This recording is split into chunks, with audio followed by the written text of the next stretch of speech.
Years ago, he's urging Minister Paul Givan to visit Nazareth House and work on providing an immediate solution. This should come as no surprise to the Department of Education because a business case was submitted for this roof in 2017, over 8 years on, and nothing has happened.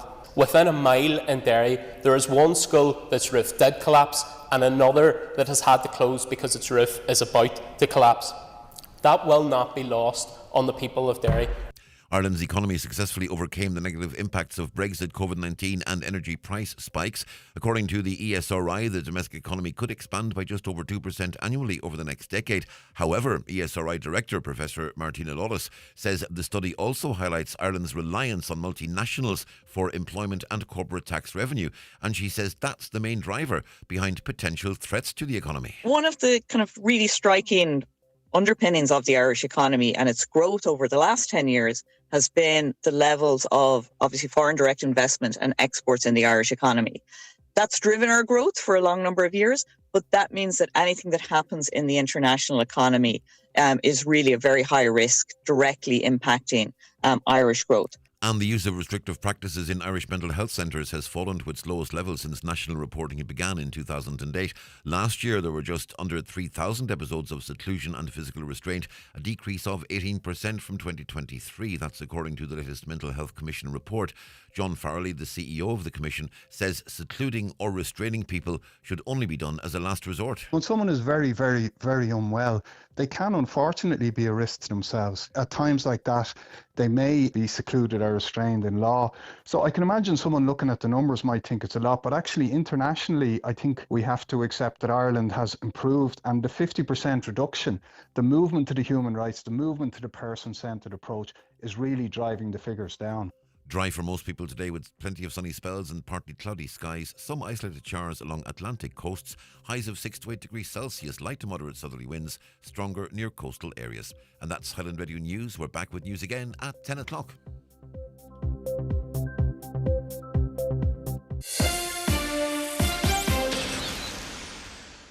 Smart employers choose One for All. Reward your staff tax-free now up to €1,500 with gift cards that can be spent directly in-store and online with thousands of retailers on thousands of brands. Give cards physically or digitally. It's gifting made simple. Order One for All gift cards now at any post office or online at onpost.com/business gifting. Terms and conditions apply. The One for All gift card is issued by GVS Prepaid Europe Limited and regulated by the Central Bank of Ireland.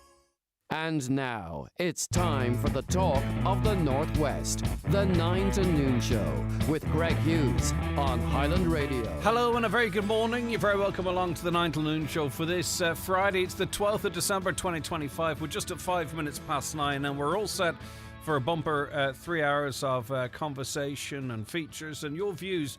And we invite them over the next hour, as I'll soon introduce to you our Friday panel. We want your views as we go. 086 60 25,000 WhatsApps and texts to that number, or give us a call on 07491 25,000 or email comments@highlandradio.com. Michael White, who is the chair of the Green Party in Donegal. Good morning to you, Michael. How are you? Very well, Greg. Thank you. Good to have you with us. India Kennedy, who's the campaigns and events director with Ogra Fianna Fáil. Good morning to you, India. How are you keeping? I'm good, Greg. Good morning, and good morning to your listeners. Good to see you too. And we have Deputy Pater Tobin, the leader of Aintu. Good morning, Pater. Morning, Greg. How are you doing? Thanks for joining us. You're up in Donegal this weekend. I am. No, you've been muted there. Sorry, someone might be making contact with you. Pater, if you could just unmute yourself there. That's it. Go ahead. Apologies there. Yes, we're speaking in Buncrana at the novena between 7 and 8 at Cockhill Chapel. I'm a guest speaker there. Looking forward to that.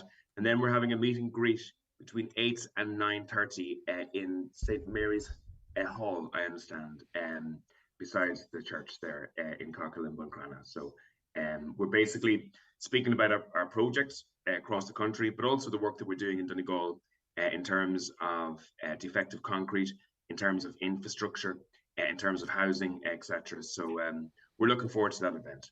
Yeah, okay. Right, now let's get on. A quick one to start with, if you don't mind. India Kennedy, I might come to you first. Australian under-16s are starting to come to terms with life without social media. Just curious to whip around the panel. Is this something we should be watching on with interest and perhaps even maybe implementing ourselves? Absolutely, Greg. I do think that the implementation of the new rules in Australia was a great thing to do for young people, but I think it should have been more phased in rather than just dropped in. I think it's unfair for young people to have grown up with media and then to suddenly just overnight not be allowed it.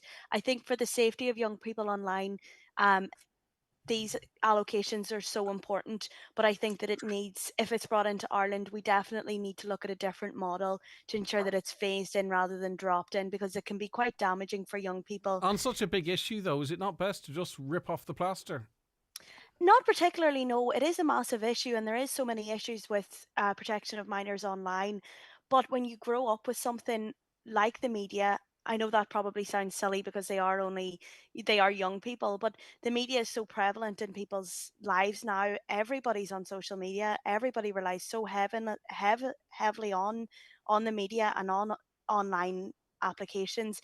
And I think that if we're going to do it, we have to phase it in rather than just dropping it in. Paddy Tobin, as a legislator, you'd be looking on, I presume. What's your view on all of this?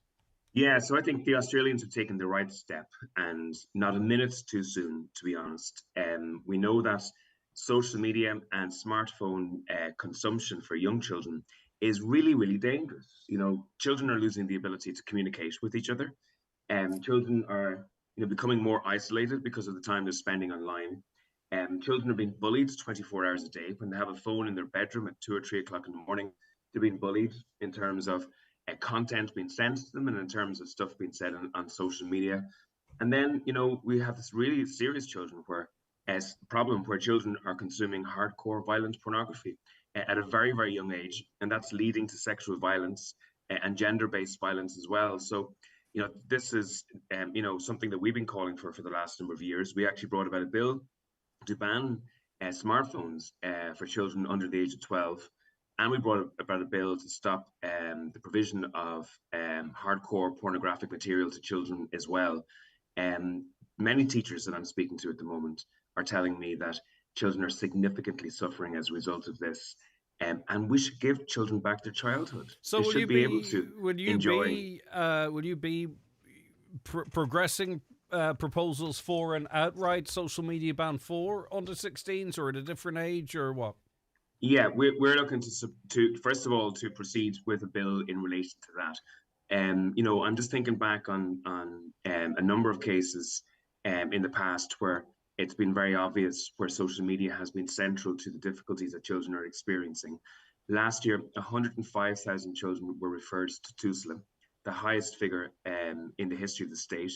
And if you put that into context, 65,000 children do the Leaving Cert every year.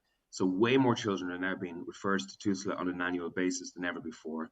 In terms of CAMHS, in terms of mental health, in terms of child psychology, all of those issues are, showing that there's a big increase in anxiety and stress and mental health issues for children than there was just 20 and 30 years ago. And there's no doubt that social media is playing a significant role in that. So yeah, we'll be looking forward to bring our bill forward again to the Dáil, and hopefully Fianna Fáil and Fine Gael will support it. Michael, what's your views on this?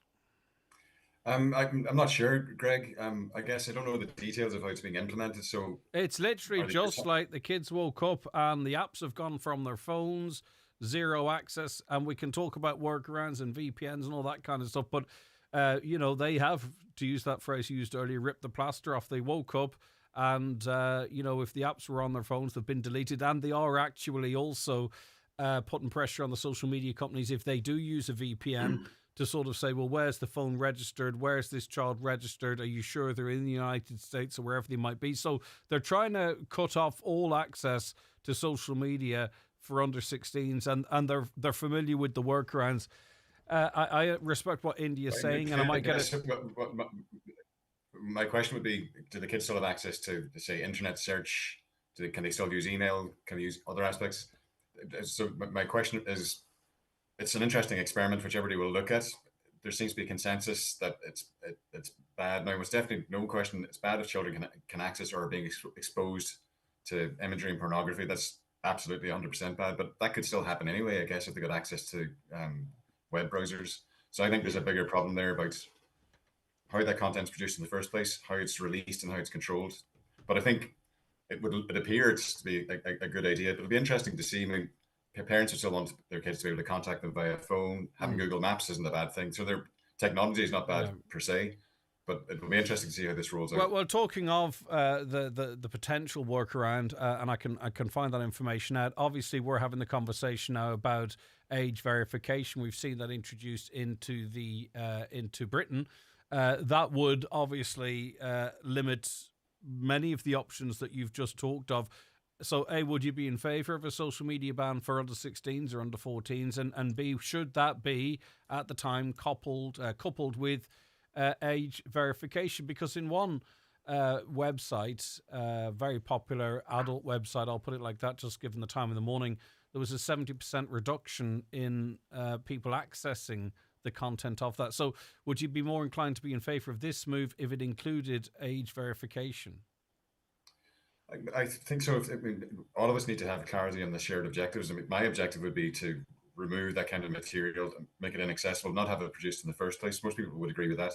But there are other things where there would be discussion. For example, I'm really anti-online gambling. I think it's terrible. I think it's really, really mass-produced. Every second ad you see on television. That's my personal opinion. I guess there's quite a few people in Ireland that would disagree with me. So there's an example of something where if I was in charge, I might ban it, but a lot of people wouldn't want that to happen. So some things are worth discussing. I think I think if you don't mind me drawing a bit of a separation in what fully grown adults do, as regrettable as it is, our principal responsibility, I think, as adults is to protect children. And I think when you start throwing in adult choices into it, it kind of kicks the can down the road. And who's to say what children might be harmed in the meantime?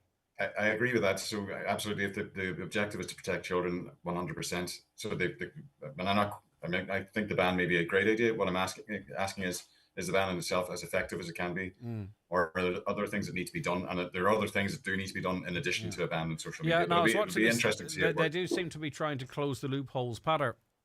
Yeah, just this issue has been real for about 10 or 15 years now. We have seen cases where young children have been murdered in this country after being seriously sexually assaulted, and where the perpetrators, young boys, when looked on their phones are full of thousands of images, which are really graphic and very violent. And, we have the Rape Crisis Centre saying that there's been a significant increase in sexual assault on children under the age of 18 by children under the age of 18. Peer-to-peer assault, it's shocking. Yeah, and so I'm frustrated that I have been saying this to Fianna Fáil and Fine Gael and government for at least 8 years, and every time I do, they respond to me about this is shocking, and they respond in but Patter, the biggest resistance from this is coming from adults, though. When we floated this idea of age verification, yes, all of a sudden people are going, well, I don't want to pass on my information to some third party, blah, blah, blah, blah. I don't know if that's the motivation or they don't want to have to sign in to look at some adult material, but it seems to be the biggest resistance is coming from adults, not kids. There is a civil libertarian instinct among some adults, especially online, who are pushing back to this because they fear any restrictions in terms of access to the internet. But look at it like this. The government knows that it needs to ban the advertisement of junk food at children's television, because it's very clear the link between junk food and obesity.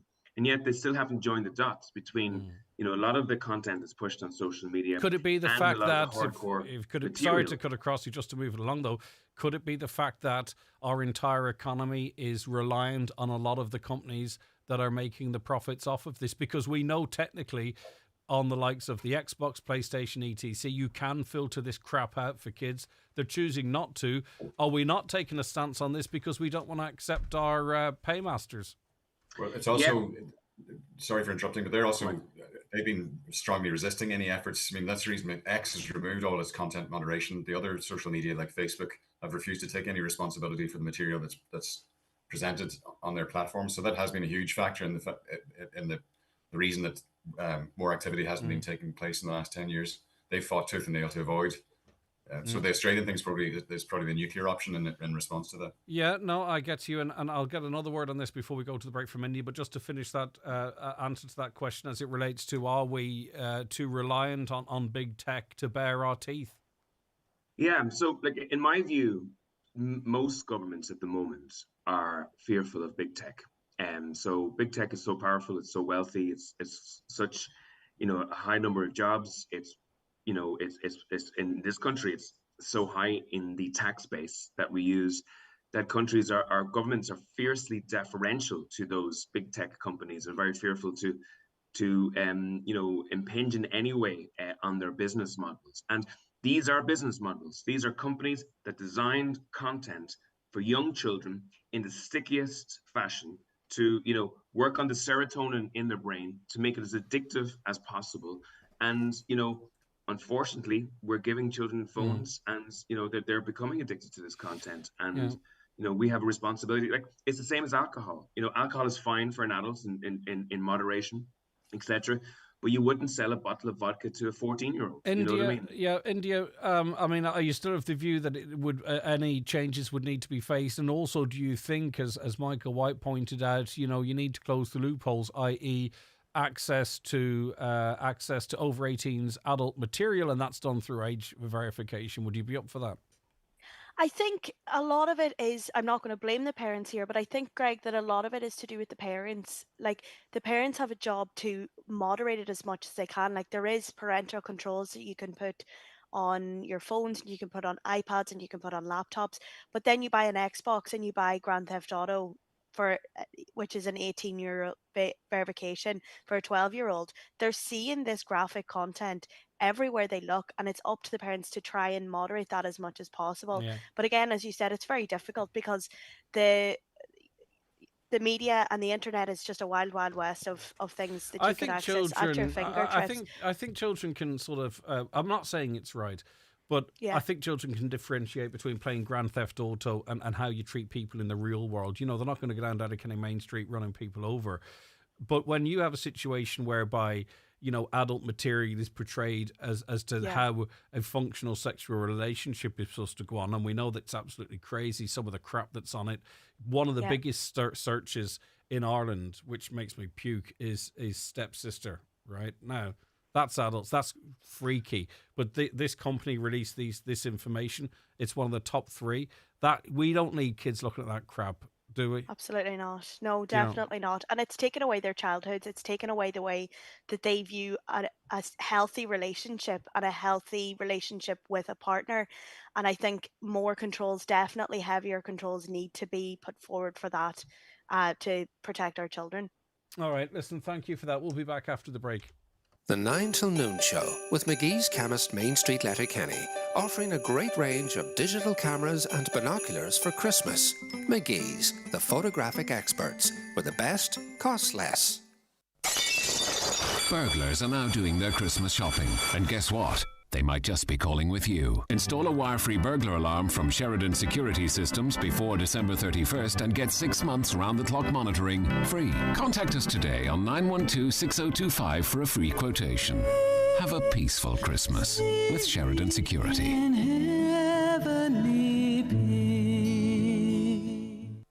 The Ford 261 sales event is now on at Hegarty's Ford Letterkenny.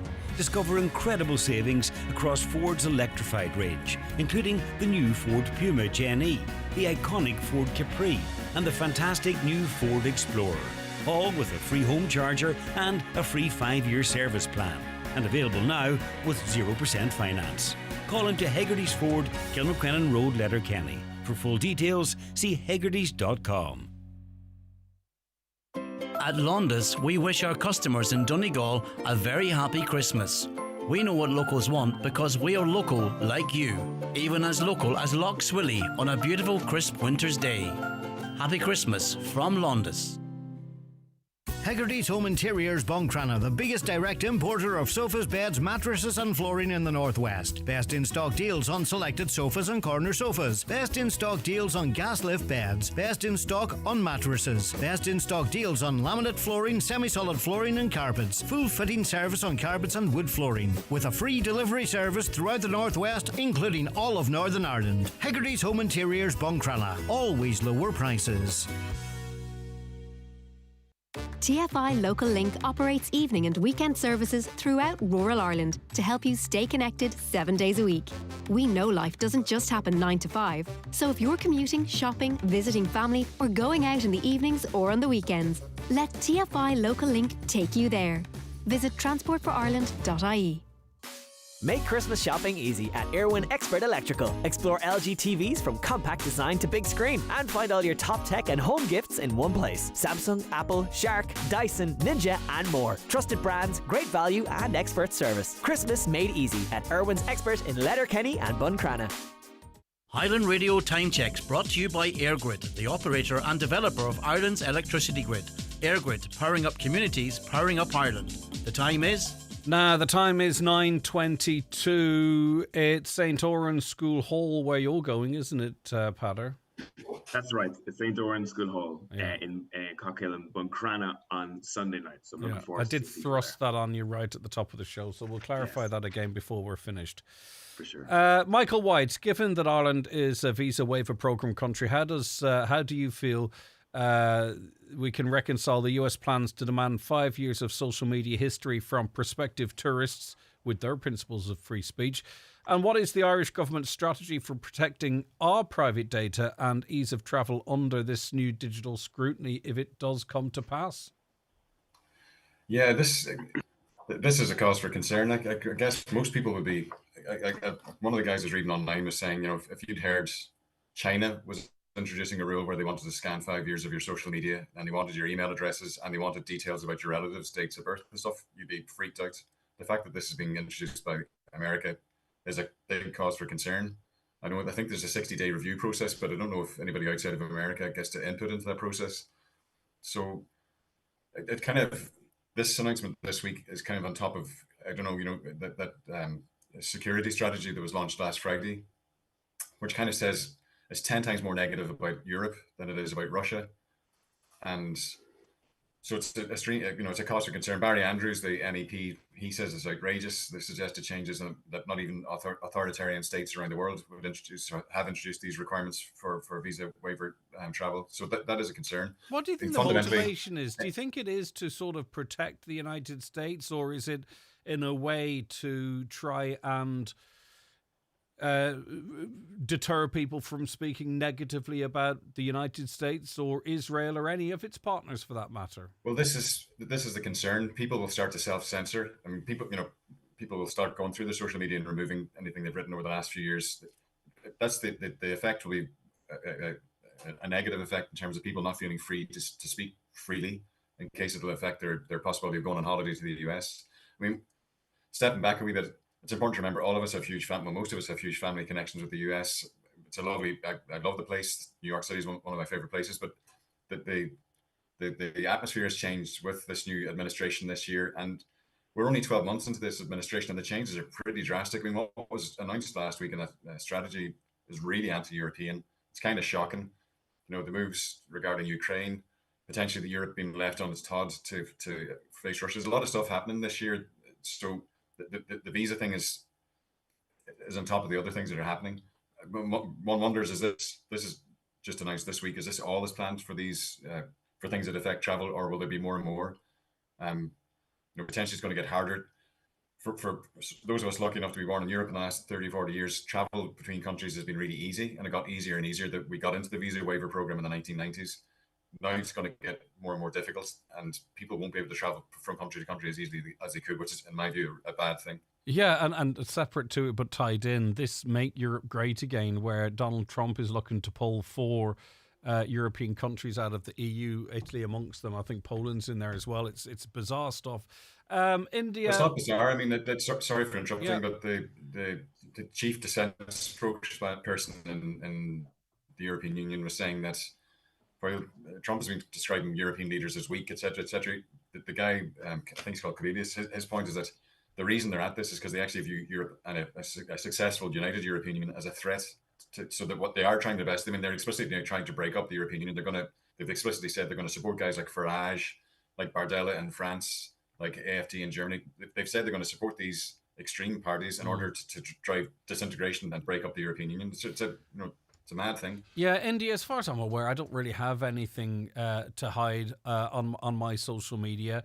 But I suppose if you were very into, say, for instance, the situation in the Middle East, you'd have to make a big moral decision, wouldn't you?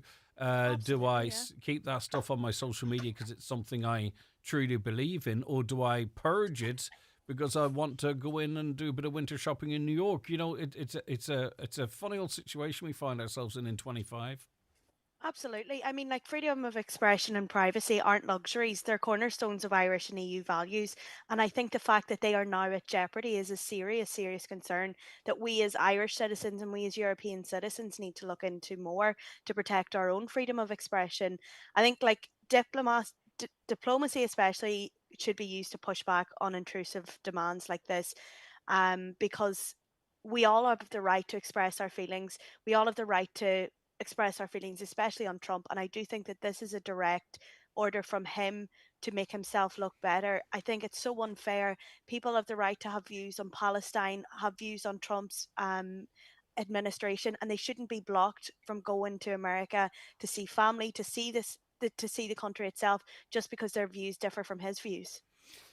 I think there's a connection here in Ireland's position that's been taken on behalf of us in relation to Israel and Russia and the whole European mission, whatever that might turn out to be, that has potentially driven a wedge between our relationship and the United States forever. You talked about diplomacy. I don't think we have any diplomatic weight in the United States anymore, and I think we've pretty much stamped that out with the likes of certain high-ranked politicians being verbally critical of Donald Trump, etc.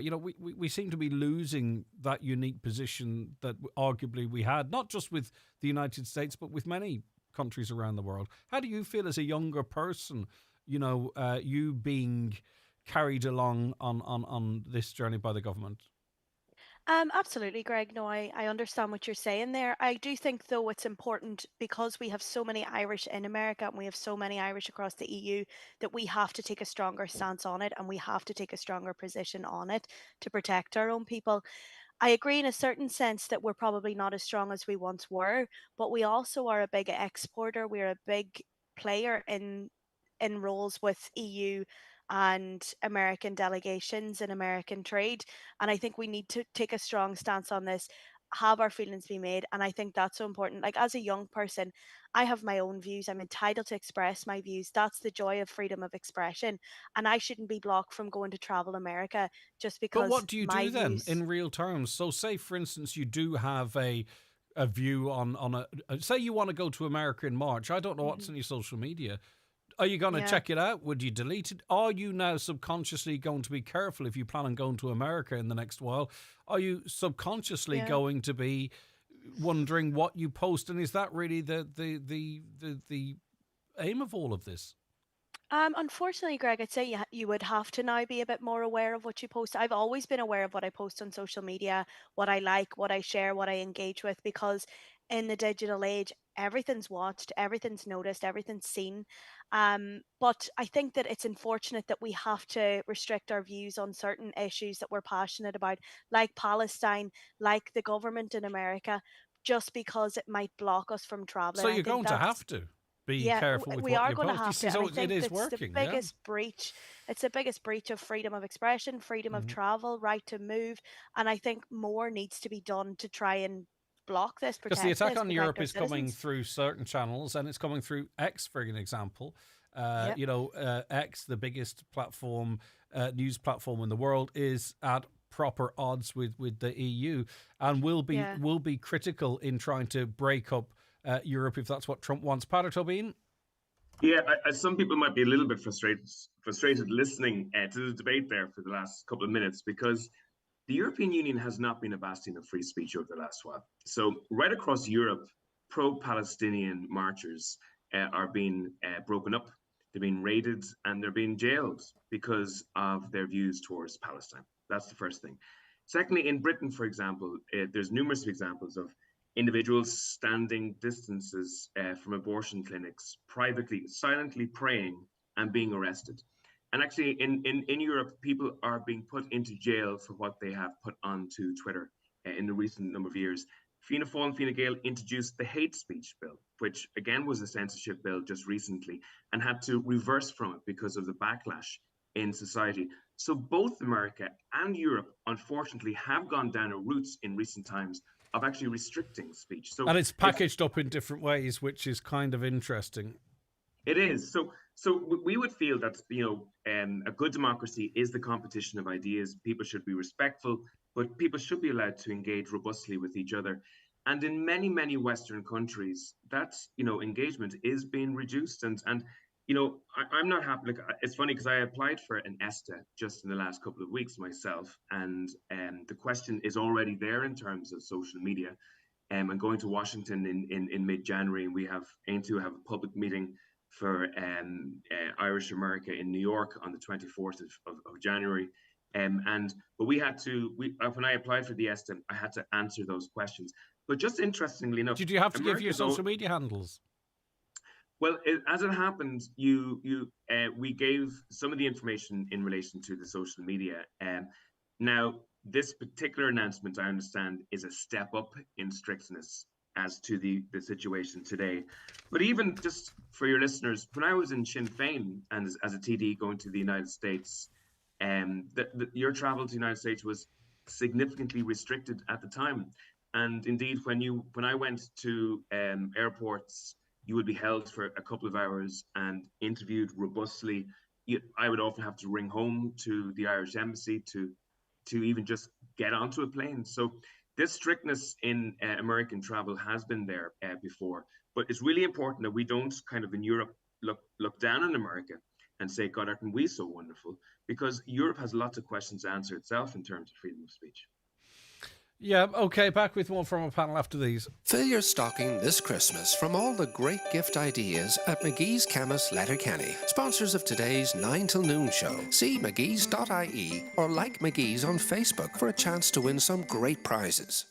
At ESB, we're committed to communities, and through our Energy for Generations Fund, we're helping organisations like Spree Agus Sport in County Donegal to provide access to STEM education opportunities for young people. By giving everybody equal opportunities, regardless of their background, we bring the community together. Every year in Ireland, we contribute over €2 million to community projects. Because it's not just for us, it's for future us. Learn more at esb.ie/communities.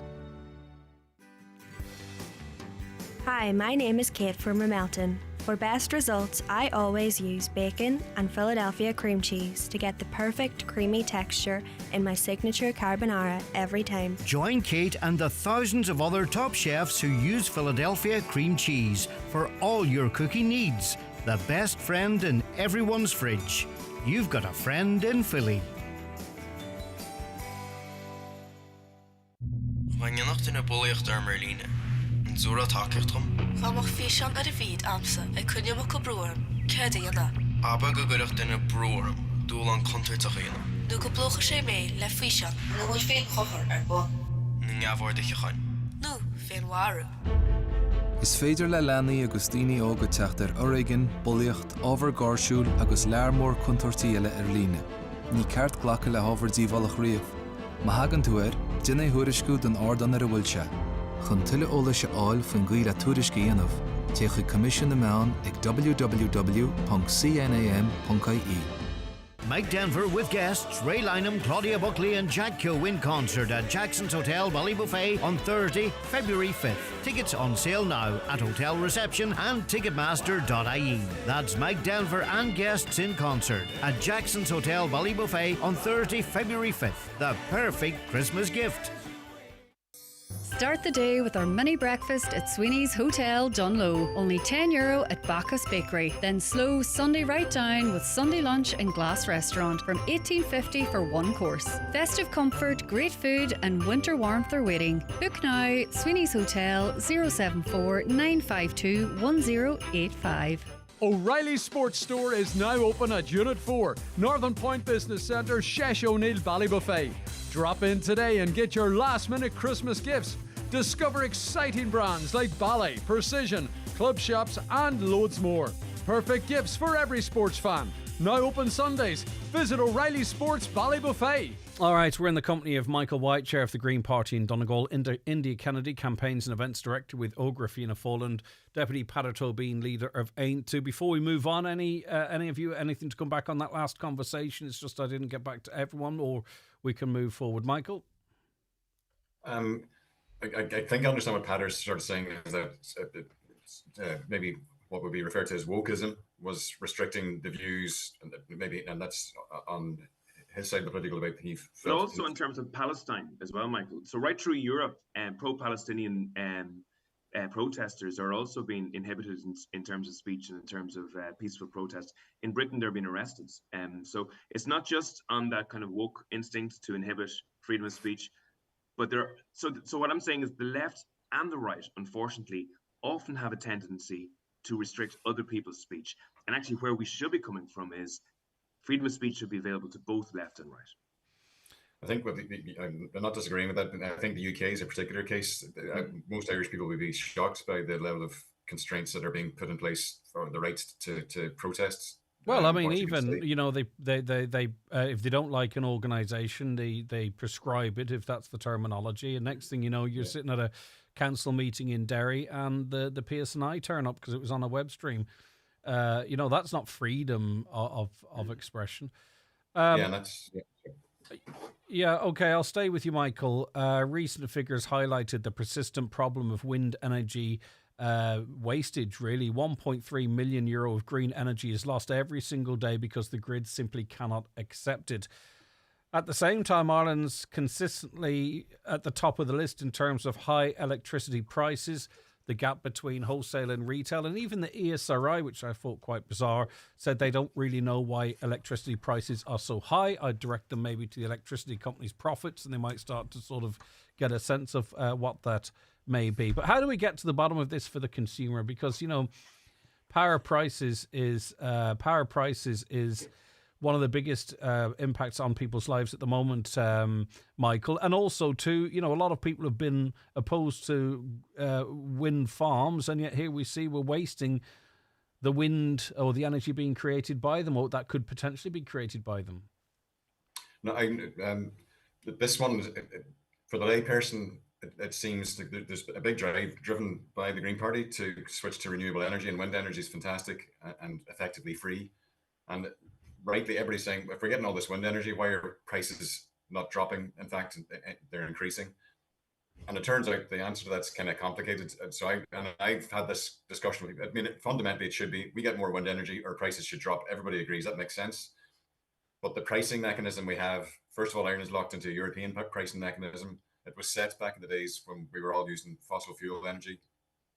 So cut a long story short, our prices are set by the gas price. Yeah, but did your government not agree to pay those that produce green energy the same price you would pay for coal-fired energy? I mean, that was your party in government that agreed to that. That's what we're stuck with here at the moment. That's why it's not free. They did initially in order to make it commercially viable for those companies to come in and pitch for it. But the intention was that the prices would drop over time. But for the price to drop over time, it's going to require that pricing mechanism is set European-wide, and it's going to require a European-wide change. Now, I'm not sure the detail.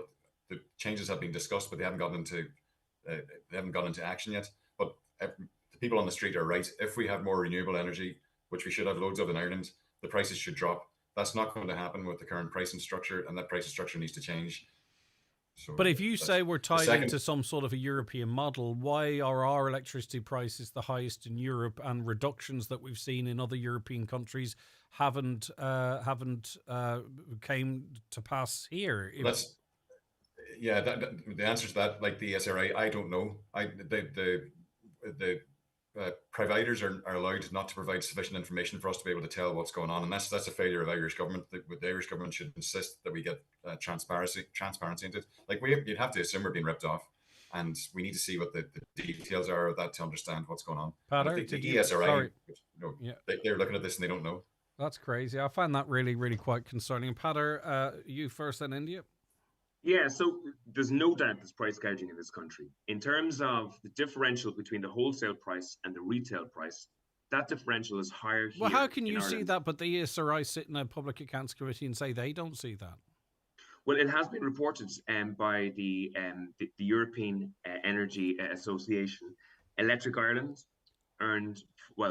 received 750 million euros of profit last year, which is incredible. It's a state company.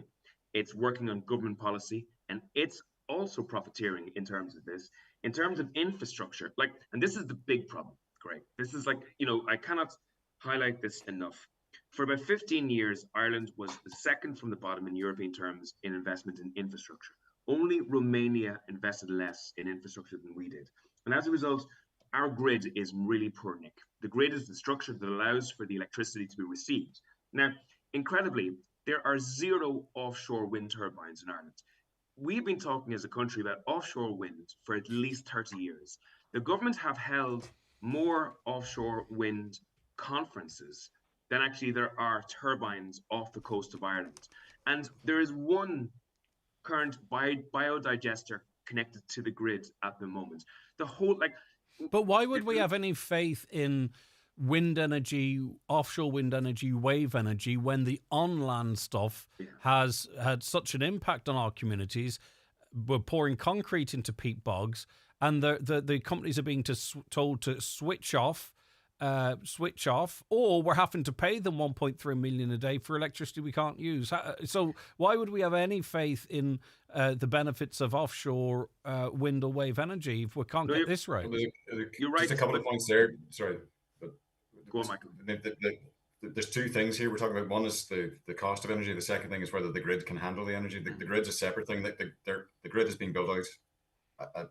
It doesn't happen overnight, but the grid, there's a plan up to 2030, so the grid is actually being improved. Yeah, but I mean, but there are systems whereby, for instance, I presume this electricity could be distributed in the communities it's generated. For an example, that might be more palatable. Quick word, Pater, before I bring in India, please. Yeah, so Michael mentions that the grid's been built. It's snail's pace. So when I was a young councillor back in 2006, the project for the North-South Interconnector was launched. The North-South Interconnector is not built. I will be getting my pension before the North-South Interconnector is built. And that is the key problem with so much of Ireland's infrastructure. We have the slowest planning, the slowest licensing, the slowest permitting, the slowest tendering, and the slowest judicial reviews in the whole of the European Union. Well, the government's introduced a plan to address that, but... Listen, again, that plan is in itself talking about 2027, 2028, 2029 for it to be implemented. Do you know what I mean? So even the plan to speed up the process in itself is a multi-year plan. It is, of course. But I do know EirGrid it's open to public consultation at the moment, the North-South Interconnector. Overland to the wires going above ground, which I don't... Which is problematic you too. know, They but should have they've decided, approach. yeah, exactly. But it's still, they're going to be these massive cables and posts going all over the place. India Kennedy, sorry, and thank you for being so patient. No problem. I can agree with what Pater's saying there about curtailment isn't just a failure of wind, it's a failure of infrastructure. I attended the ALDI conference there a couple of months ago in Brussels, and one thing that they said was the infrastructure and the ropes and the rigmaroles behind infrastructure in Ireland is so far behind. If you want to build a hospital in Japan, you make a decision on the Monday and you start building it on the Tuesday, whereas there's so much paperwork. But one thing we have to be aware of with offshore wind farm, we have to be aware of the damages and the effects that it can have on the fishing community. And they're already in a vulnerable place at the minute. The KFO are all for it. They're in with, as far as I'm aware, still in with a company that are looking to... IFPO, the Irish Fish Processors Organisation, they're not against it. I'm not saying the fishermen are against it, but they're just they want to make people aware that it can affect the fishing grounds. It can affect But with the flow of respect, to fish. use your analogy there, what country did you mention? Japan. If this were Japan, we'd decide on a Monday and build it out at sea on a Tuesday. You can't have it both ways. No, I'm not saying that, but I'm just saying we have to be aware of where we build. Like you said, pouring concrete into bogs. Like we have. A wind is our most valuable resource. We can use it. We need to be able to use it, but we need to think logically of where we put it. We don't want to just throw up a bunch of wind farms here, there, and everywhere. We have to be logistic about the planning. Is wind the future or is solar the future? I mean, is solar not the more reliable? It doesn't rely necessarily on when the wind is blowing, etc. I mean, Paddy, did you want to come back in there? Yeah, no, you need a mix there because, like, in reality, the more diversity of inputs you have, the more stable the system is. If you're completely dependent on wind, obviously sometimes, especially in winter, we get big high pressures. We haven't seen one for a while, but sometimes we get big frosty high pressures, which, where there's no wind at all. And so you want a diverse range of inputs. Biodigestion is going to have to have a role. No one's mentioning nuclear. What's that? No one's mentioning nuclear. It's too expensive. Yeah, and too to be honest, yeah. Could I just on the general point that Park was making too about infrastructure? Eamon Ryan wrote a good article a couple of weeks ago in the Irish Times, just highlighting, everybody's looking at planning rules, legal, judicial reviews, but he also made the point there's a big fundamental problem with the Department of Public Expenditure. So he cites the fact that they did their damn best to block the Metro project in Dublin. They did everything they could to prevent the national broadband plan going forward. They've also they kind of curtailed the amount of people being hired for planning in Ireland too. So he was just saying that's a systemic thing that needs to be fixed. But also, surely the elephant in the room is as well to the housing plan. 300 houses over the next 5 years. Everyone talks about water and sewerage, but the electricity infrastructure, we've got the ESB teams running around this county sticking in infrastructure left, right and centre to try and patch the network together and get people connected. This north-south interconnector is essential. And how do we match these targets when we've got hose pipe bans still in place in parts of Donegal? And there's $3.5 billion. It's not just planned and it's not just reviewed. There's $3.5 billion being allocated and is being spent to build the grid infrastructure. Of course it is. But Michael, we know what the infrastructure that's needed. It's the north-south interconnector, and it's only going out to public consultation at the moment. It has so many hoops to jump through. That's the elephant in the room in terms of housing delivery. It might be costed and it might be planned, but it's years and years and years away. So I'm on the infrastructure committee in Leinster House, and we had Ishka Aaron in with us recently. I asked Ishka Aaron, how long will it take for Ishka Aaron to fill the gaps that are currently blocking the building of homes across the country? They said that they will have that finished by 2050. Now, that's an astounding figure. 25 years. You talked about being retired earlier. Blimmin' India will be on our pension by the time that's done. There is.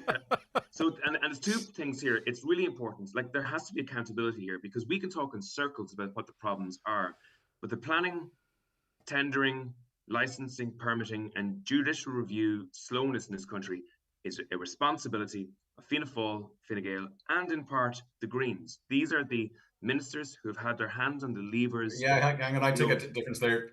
For the last 10 or 15 years. And there is actually no problem with money in terms of infrastructure build.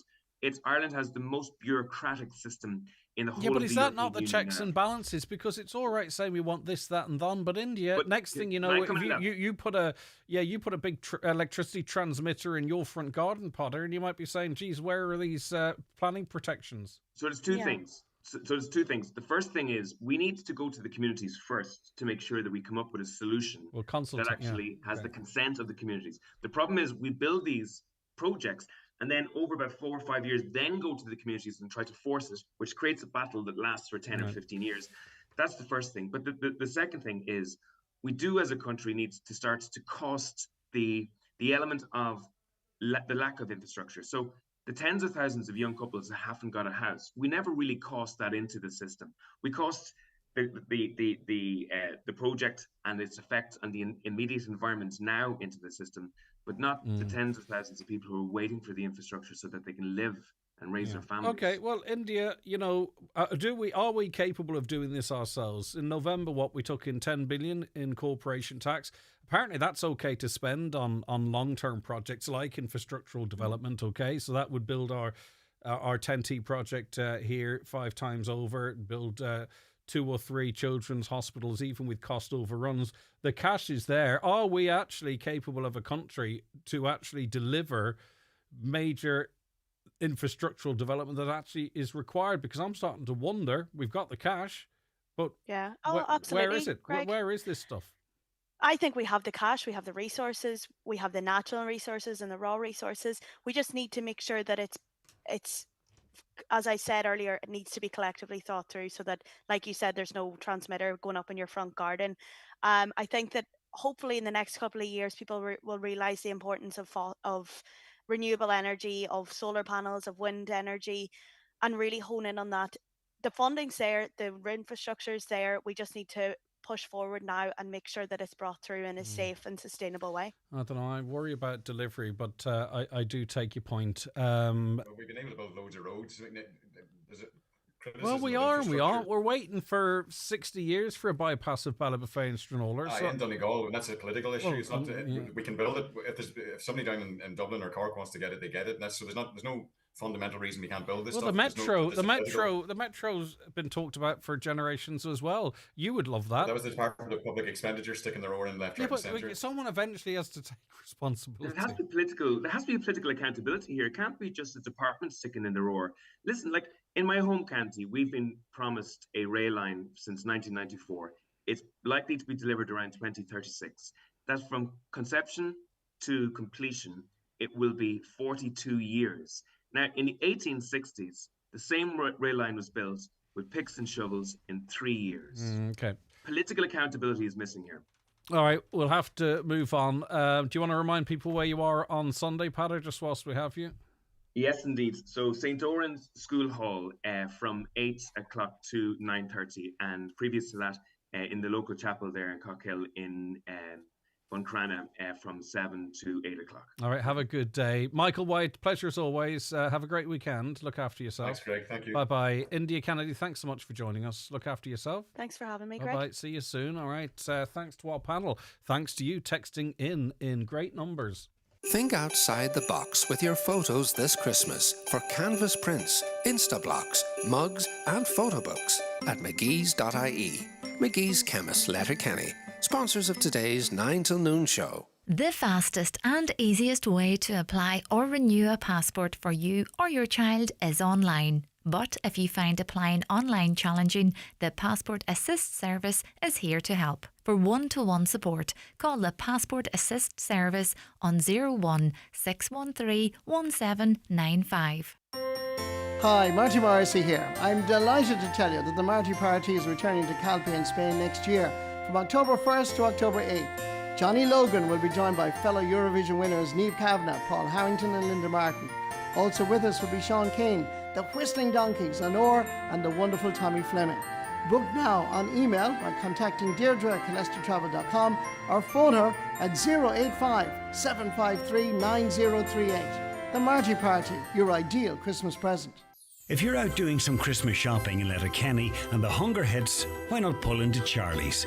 There's no point in going from shop to shop when all you can think of is tucking into a nice fish and chip, dipping some chicken tenders in ketchup, or just a hot cuppa with maybe a wee treat on the side. So step out of the hustle and bustle this Christmas and step into Charlie's on Pierce Road, Letterkenny. It's here, the new Opel Frontera. Join Manor Motors for the Frontera Test Drive event and discover the wow, the new family fun SUV from Opel. With big comfort, huge space and room for 7. Choose hybrid or electric and make every drive a new adventure. Get behind the wheel at Manor Motors, your Opel dealer. Now with 5 years unlimited warranty. The new Opel Frontera. Fun has found its family. Looking for the perfect Christmas party night? The Clanry Hotel Letterkenny has you covered. Join David James Friday, December 19th, or the Cufflinks on Saturday, December 20th. Just €49 per person. Enjoy a festive drinks reception, a delicious 4-course meal, and a full night of top-class entertainment. It's almost party time. Contact the Clanry Hotel today to book. Highland Radio weather updates with McElhinney's. Find Christmas inspiration for everyone, from top beauty gifts to perfect last-minute ideas. Visit us in Ballybuffet to explore the full range, or shop online anytime at mcelhinneys.com. Okay, let's have a look at that weather forecast for today. I don't think it's a bad day from what I heard earlier today. Plenty dry, for most, with plenty of sunny spells and partly cloudy skies. There'll be some isolated showers along Atlantic coast. Some showers will be heavy with the chance of hail or isolated thunderstorms. Temperatures of 6 to 8 degrees. Right, on the energy conversation. Nuclear isn't unsafe. Stop spreading misinformation. France's power is so cheap because they've nuclear. They haven't blown up. People need to get over the Soviets failing in Chernobyl. It's almost as if they were infamous for failure and shoddy work. The French did give out free energy there for a time, if I remember correctly. A caller says, nuclear is neither too expensive or unsafe. Put the interconnector underground and no one would object, but the ESB won't spend the money, says another listener there. The Irish government is not going to put affordable electricity or fuel in place. They hike taxes on it every chance they get. Profiteering, massive tax take, rip off Ireland in full flow. And another, why would we go with either wind or solar and not both? What just seems really stupid to do. Some more sources of energy equals more power, and that seems to make a lot of sense. Right, we'll be back with more on the 9 till noon show after we take a break for the news and obituary notices, where I'll catch up on more of your comments, and we've got more great guests for you to meet. Hugo Boss, Tom Ford, Dior, Marc Jacobs and Carolina Herrera. Find all the biggest names in perfume and aftershave this Christmas at McGee's Chemist Letterkenny, sponsors of today's 9 till noon show. Are you looking for fresh, vibrant organic veg grown locally with care? White Oak's Acorn Project Organic Veg is on the move. Find us Wednesdays in Buncrana, Thursdays at Applegreen Burnfoot and Fridays in Burt. Or order online at esuscentre.com for delivery across Inishowen and Derry. So if we're not coming to you, come to us at the ESUS Centre and Celtic Prayer Garden next to White Oaks, F93F104. 'Twas the countdown to Christmas, and all through the house, everyone wishing for a National Trust Day out. But to where, you ask? Oh, well, tell you we will. Adventures await, pure joy, sheer thrill. Rowallan Gardens Yuletide Market returns, with Mount Stewart's festive trail, great family fun. For a Georgian Christmas, it's Castle Ward, and the Argery's Twilight Market is one to look toward. So wrap up warm and you can rely. For great Christmas fun, search National Trust NI. Celebrate the season in style with Evolve Clothing. Find festive fashion and unbeatable style at Letterkenny Retail Park, or click evolveclothing.com to refresh your holiday wardrobe. Your new look is just a click away. Make Christmas special with your local Maple store. From something special to raise a glass with, to Christmas hampers, gifts, selection boxes and all your favourite festive treats. We've got it all at Maple. And here's a Christmas bonus. Spend over €30 in store until the 21st of December and you could win a 32-inch smart TV. One lucky winner per store. Terms and conditions apply. Pop in to your local Maple store to enter. Maple, always fresh, convenient, local and here to make your Christmas special. Ho, ho, ho! Make it a stylish Christmas at Meehan's of Foe.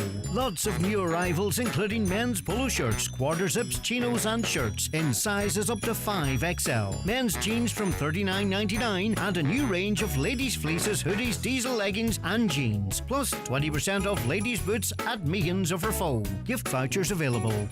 McGowan Hearing, one of the longest established audiologists in the Northwest, now have weekly clinics in Letterkenny, Buncrana and Carndonagh. Book your free hearing aid consultation at one of these clinics, or with audiologist Darren McGowan in your own home. Call 07191 00208 or visit mcgowanhearing.com. Live, on air, online and on the Highland Radio app. This is Highland Radio News. Good morning, it's 10 o'clock. Donald Kavanagh at the news desk. A 100% redress councillor has strongly disagreed with Minister Charlie McConalogue's claim of significant progress under the enhanced defective concrete block scheme. Councillor Joy Beard says as amendments to defective block legislation were being debated this week in the Dáil, Minister McConalogue pointed to over 225 completed homes as proof of success. However, she says most of those were outer leaf only jobs that did not involve demolition and may need to be dealt with again. Councillor Beard says the government's approach constitutes desperation dressed up as delivery. Only 121 of those were full demolitions. Nearly half of all the completed homes were only given partial repairs, which means deleterious materials still remain in those buildings. And based on what the scientists tell us, they will fail again and need readdressing in the future. And I think families accepted these options because they'd no choice. These homes are really unsafe and people needed to move out of them. Concerns are being raised that we could be facing the worst flu season seen in years. Last evening, the HSE urged anyone with flu-like symptoms not to visit Letterkenny University Hospital, as there were 18 patients with flu being treated in the hospital and a particularly high number of older people and children attending the ED with symptoms. 3/4 of the almost 500 people on hospital trolleys with flu-related illnesses yesterday had not received the winter flu vaccine. Medical Director at KDOC, Dr. Brendan O'Shea, says it's not too late to be vaccinated and get your COVID booster shots. It goes back to the principle of herd immunity, if you like.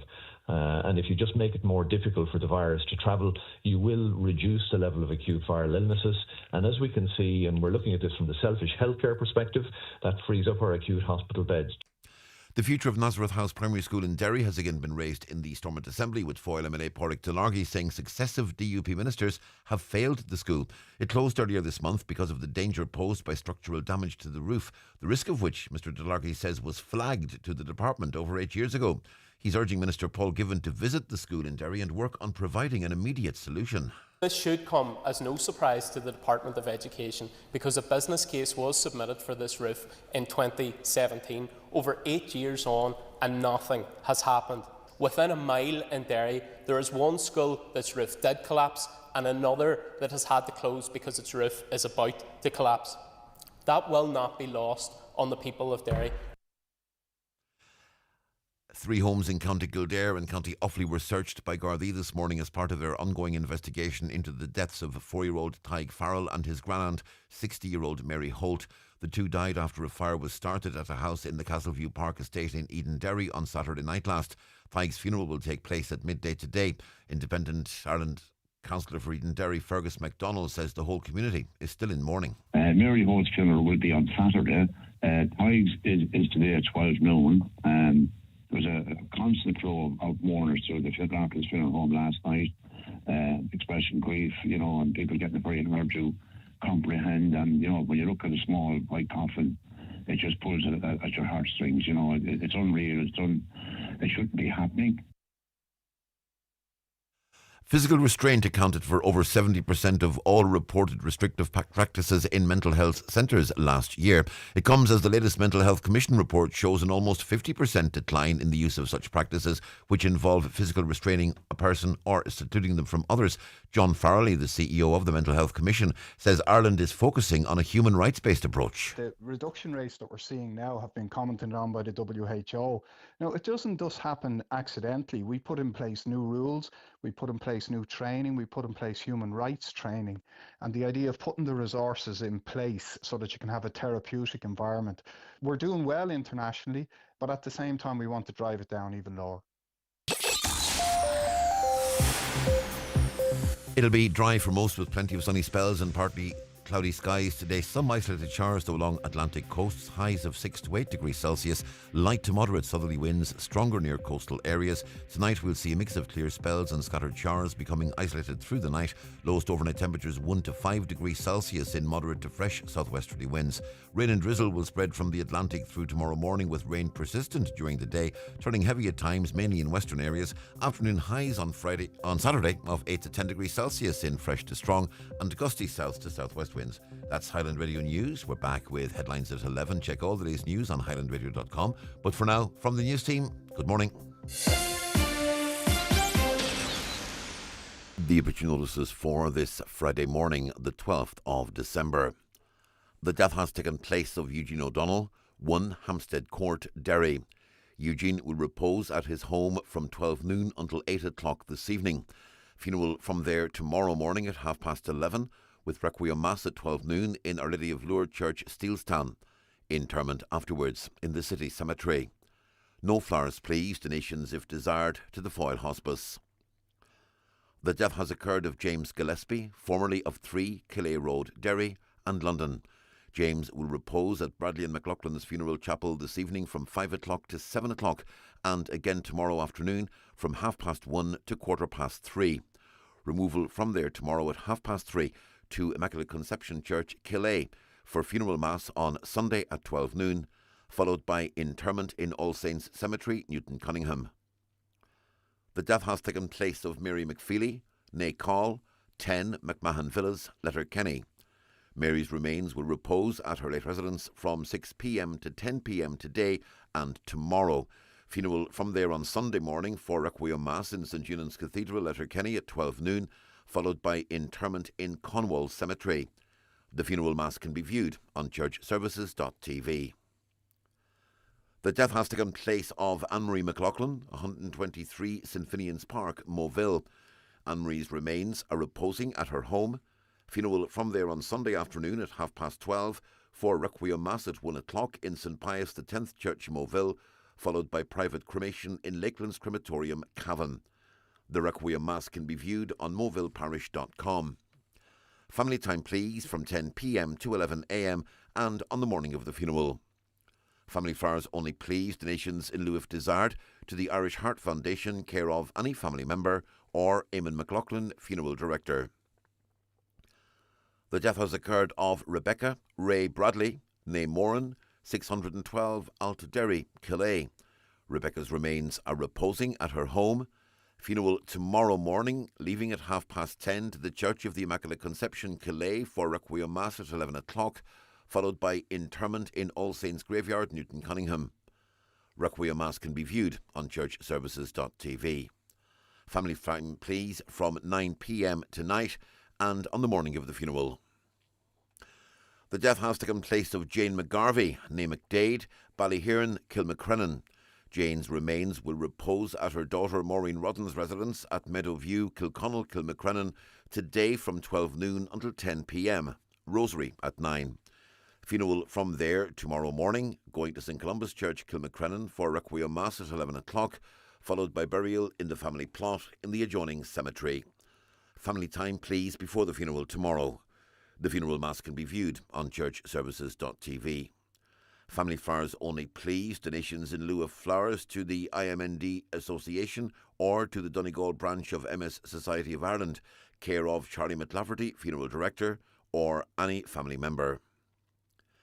The death has occurred of John Barron, Drumdoit, Castlefin, reposing at Lynch's funeral home, 50 Castlefin Road, Castlederg, this evening from 6:30 until 8:30.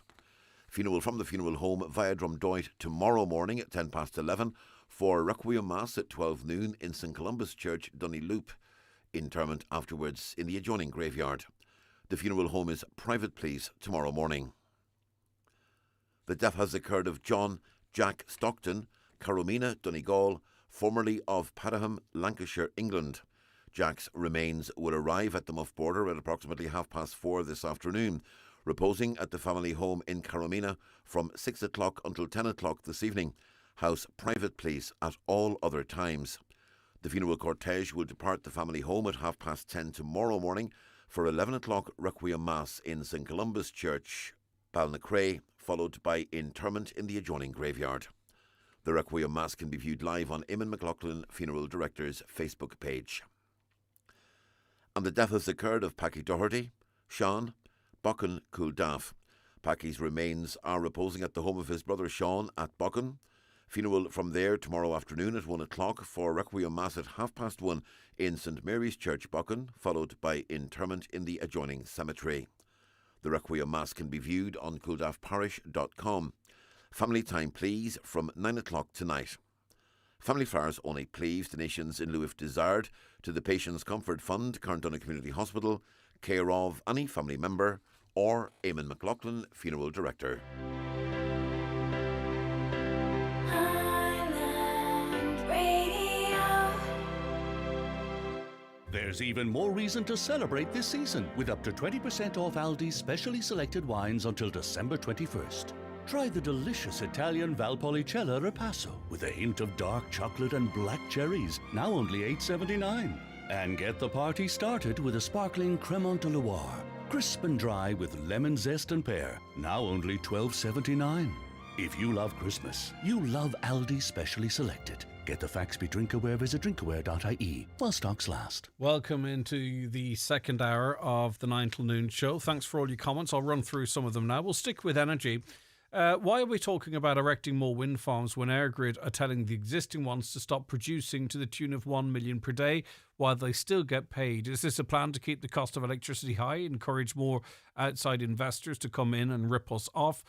Well, EirGrid would be responsible for the infrastructure, which I think really you've quite rightly pointed out there. They don't charge us electricity per se. Refreshing to hear a politician talk common sense for once. It seems N2 is the party Sinn Féin should have been before they deserted their core support in favour of woke ideology. If Ireland's wind energy and renewable energy is so good, which the whole basis of our last conversation was that it wasn't so good, why is RTE scaremongering the public by saying that Russia is going to cut the wire under the sea that's supplying Ireland with electricity? Yes, RTE have recently published a TV segment saying the ESB is getting ready for this inevitability. Well, firstly, the whole conversation, as I just mentioned, is based on the fact that Ireland's wind and renewable energy is not in a good spot. We can't actually even avail of the generation that comes from it to the tune of 1.3 million a day, by the way. That's a day.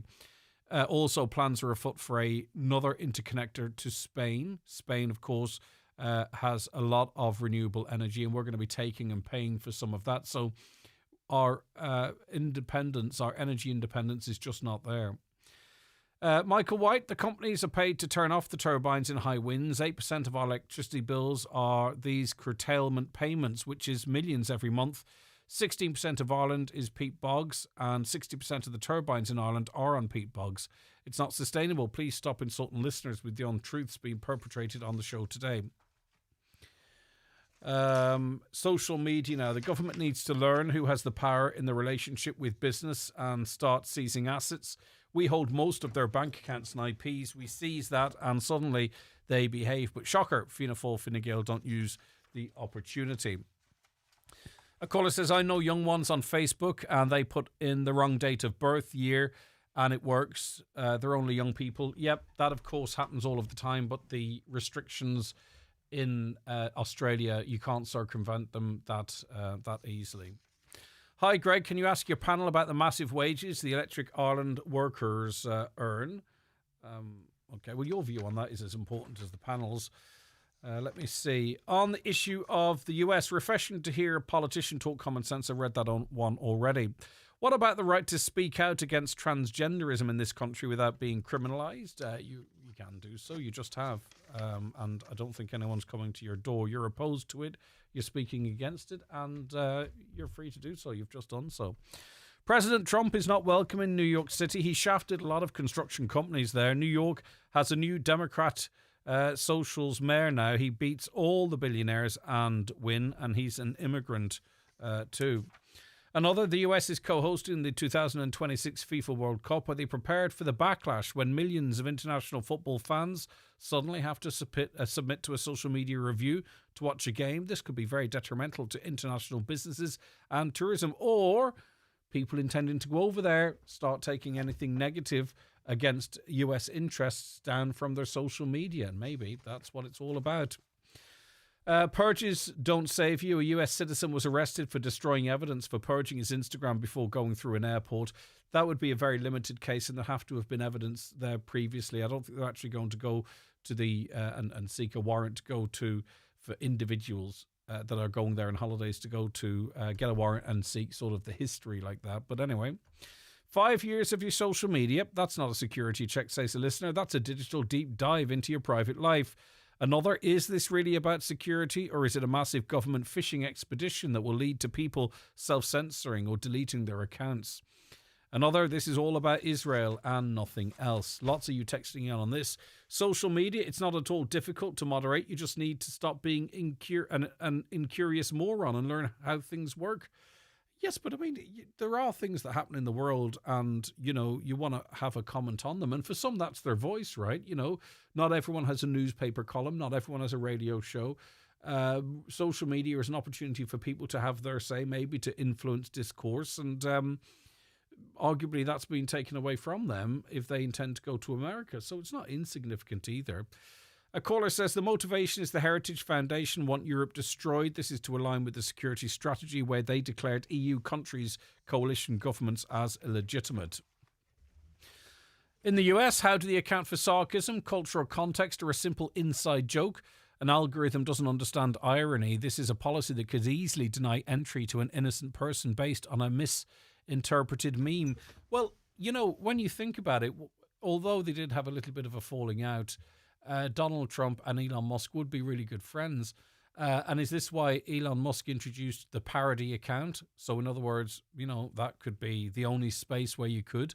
But also, too, what we've seen happening, ironically, some might see, is that the right had been wanting to suppress, as many would see, suppress certain points of view. And now it is the left, the extreme left. And it comes back to this political horseshoe that really people with extreme views can end up being really very much the same as people with extreme views on the other side, because certainly recently the only calls I've seen on social media for censorship, not exclusively but in the majority, have come from what you might describe as liberals or conservatives, and liberals as well. Liberals don't want people to be able to express views on transgenderism was mentioned a little earlier on. Children are being used by government to introduce digital ID, and you will have to have a MyGov ID to get online. Censorship is already rife in Ireland, with issues like defective concrete not making the national media. Free speech is the cornerstone of democracy, but digital IDs will mean increased censorship. But what cost are children? We cannot deny that children are being bullied, targeted, groomed, abused online. So that is a problem. How do you deal with that problem without mygov.ie? And we can't say parenting, guardianship. That doesn't work like that, because, if you made alcohol freely available to under 18s, of course the parental responsibility would still be there, but there would be a massive amount of young people of all ages intoxicated quite regularly, right? So you do need checks and balances. So what price your freedom not to provide ID? Take contact away from children with their parents when they're out. Good job enabling the pervert kidnappers patter. Some thinking of the children there. Studies have concluded that the correlation of the rise of social media has nothing to do with depression. Depression is happening because the world's falling apart. Yeah, but I mean, phones, you can have a phone. Even now, you can set up your Android phone, and I presume it's the same with Apple, that doesn't have any of the apps that we've talked of, but you can still communicate either with voice, text, or video messaging with your parents or guardians or trusted friends, right? So you can set a phone up whereby their best friend, they can still message them. You can really get into it. So it's very possible for you, if you've got a child who's 15 or 14 and you don't want them to have general access, but how do you get around that? We'll set up an Android phone with parental controls, and you can limited contacts, a small group of friends, and not give them access to the wild west. Social media and a massive rise in VPN use, non-compliant websites to consider with that fall, Greg. That's a funny stat, ain't it? Almost as if it doesn't actually work. Well, it does work because, there has been a dramatic fall in people accessing these websites. In terms of Australia, it's not just the location of where a service is being accessed. They're also considering and cross-referencing where the phone is registered and bought. So this is not one of these situations in Australia whereby you just put a VPN in. It's not that simple. They are aware of that. They're cracking down on that. In terms of, you have to be a really committed person in terms of adult material if you still want to access it but don't want to give your ID and then use a VPN. Sitting there, switch your VPN, then access Pornhub. It's a bit of a miserable life in your bedroom, that, isn't it? But anyway, if some people want to do that, that's up to them. Right, okay. On the issue of the Dáil, are you going to discuss CETA? The Dáil voted on it at 1 a.m. When we were all sleeping, and what surprise countries want out of Europe. And finally, didn't get around to this, but I know it's been brought up, fox hunting. Could you please ask the panel on their views on the proposed fox hunting ban? I'm very interested in your views on that, by the way. Fox hunting is not an urban, rural thing. Recent surveys show that not as many, but the majority of people in rural areas don't want fox hunting. It has often been framed as a urban attack on a rural way of life, but I think it's something in the region of 65% of people in rural Ireland want fox hunting banned. It's higher in urban Ireland, I think around about 75%.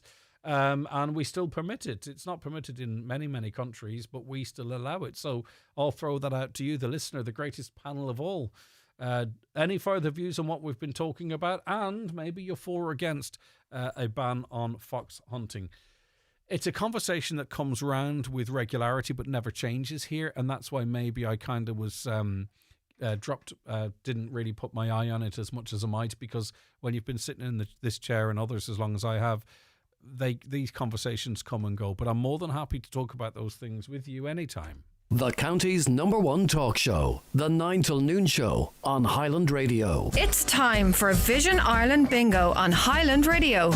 It's Friday, the 12th of December. You're playing on the yellow sheet for the daily prize of €1,400. The reference number is S10. It's game number 50. The numbers are 64, 88, 67, 56, 16, 78, 43, 58, 65, and finally 36.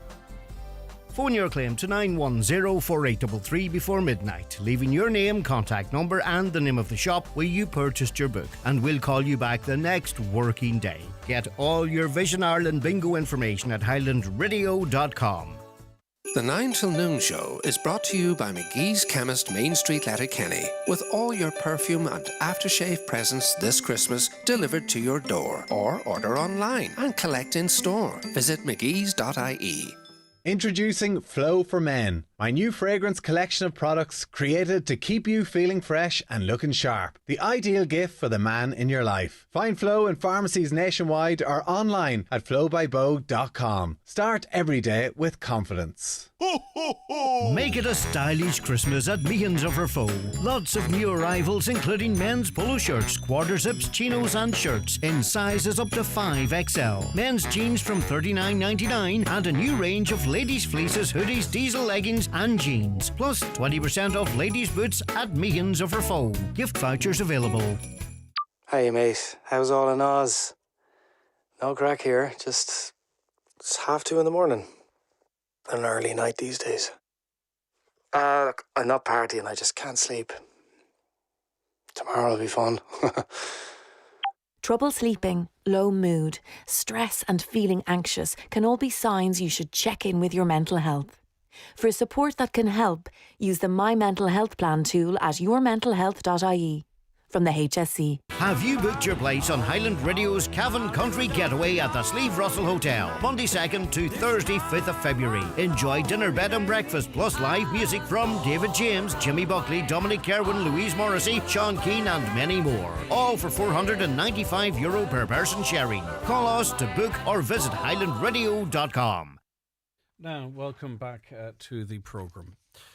Memorials to crash victims on the side of many roads will be banned under new powers from the government. The policy advises local authorities that the installation of roadside memorials is not permitted on motorways, dual carriageways and on roads with speed limits greater than 60 kilometres per hour. Local councils will be required to implement their own roadside memorial policy based on the recommendations from the Department of Transport. So, I would say that the majority of road traffic collisions in this county perhaps would fall under the category of roads with speed limits greater than 60 kilometres per hour. And obviously this could be a practice that we see less and less of going forward.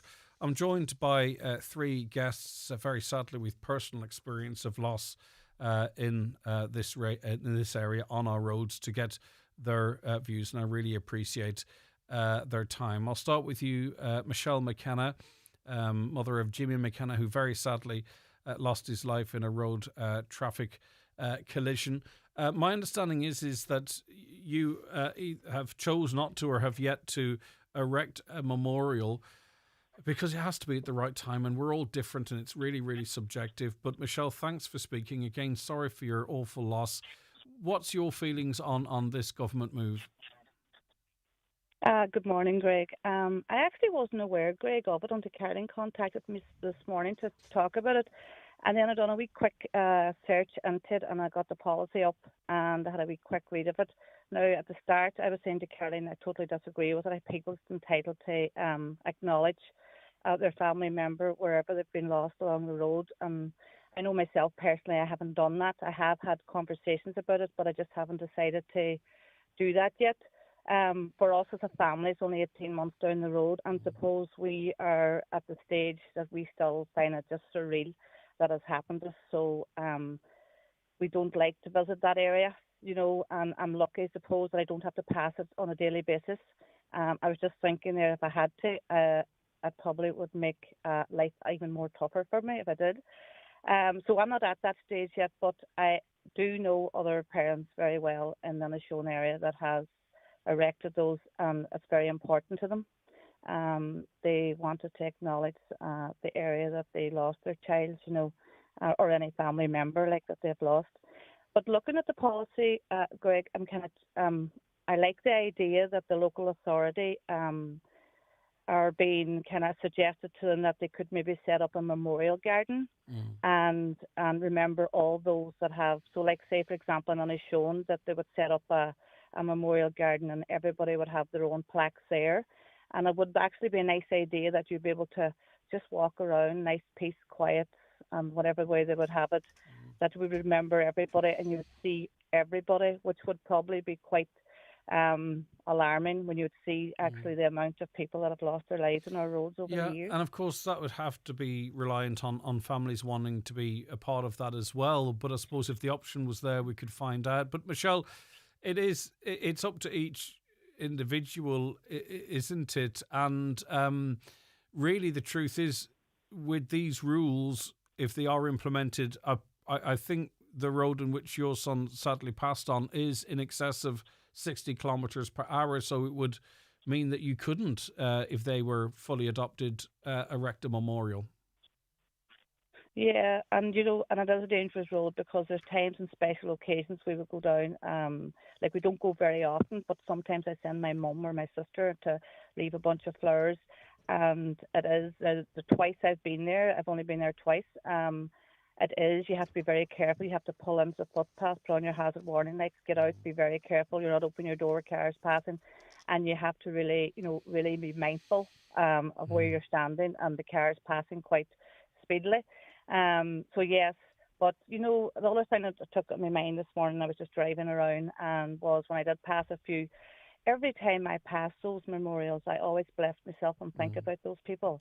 So it's also there's that side of it, like, every time I pass one, no matter what part of the country I'm in, I would always bless myself and just remember God rest their soul, So it's an individual thing, really, Greg, really what people want, but you have to be respectful, suppose, to all people involved, whether it be, depending on what area it is, whether it be the council, maybe it's somebody's property, Why, and also, Michelle, I'm trying to phrase this question. Obviously, people would die suddenly in different spaces. It could be even in hospitals and what have you. Yet we don't have a custom of erecting memorials there, even if it is a sudden unexpected death. I wonder why we have this. Well, I know for road traffic fatalities, if you understand where I'm coming from. Like, if someone were to fall from scaffolding, God forbid, in a workplace accident, we don't see necessarily memorials at that site. It seems almost specific to, fishing to some extent on piers and what have you, but certainly honouring or remembering people who died in road traffic collisions. Yeah, it's a good question. I've actually never thought of that like that, but I don't know. Maybe it's just a thing that started and everybody kind of feels that they have to. Like, to me, at the minute, at this moment in my family, it's not important Yeah, it's too at the soon, minute because we're it's just not Doesn't feel something real. that, like, we have thought about it, we've talked about it, but it's just not something we've actually gone ahead and done. We just find that very hard, but I do like the idea of a memorial garden. Yeah, and it's not. But for some people, then they will see the graveyard as that is their. Yeah. Okay. Julie Patton is with me Yeah. as well. Julie very sadly lost Shane in 2012. He was hit by a driver who was under the influence of alcohol. Julie, Shane didn't die at the scene of the collision. He died later in hospital. Has that influenced your decision not to erect a memorial at the place of the collision, or what's your views on this, Julie? Good morning, Greg. Yeah. Shane died the following afternoon in the hospital, so we made the decision that he didn't actually die on the roadside. So we decided not to erect a memorial. We did think about it at the very start. Families are vulnerable at that time, and it can help the grieving process. But we would pass the spot where Shane, the accident happened every day. So it was just easier for us to not have a memorial side at the side of the road. Yeah, and that was a decision that you made, and this is the thing, right? Because in your grief, which still is, I would say, as raw as the day that you lost Shane, you've made your decision. These rules would sort of remove that choice for people. Maybe over time, if you don't know that if it's not a normal practice, maybe it's just something we move away from doing. Or do you think families should retain the right still to erect a memorial if they see fit, Julie? I think families should be allowed to erect a memorial if they see fit, providing it is in a safe spot, because it does make people aware if they see a memorial on the side of the road off-road safety. And I feel that, as Michelle said there just before me, maybe a garden, a memorial garden would be of benefit to families as well, instead of at the side of the road. And you brought up about families dying in hospital and different causes and that there, they don't get memorial gardens or that there. So it's hard to know which is the best thing to do, but I do think that maybe memorials maybe should not be removed that has been already erected. No, I agree with you, yeah. Because the families have went to the bother. They were very vulnerable when they put them up. And it's their way of remembering their loved one. The one thing we would... you have signs on the road. Yeah, there's road signs. Yeah. All them sort of things, to me, should be maybe removed as well if they're going to remove memorials.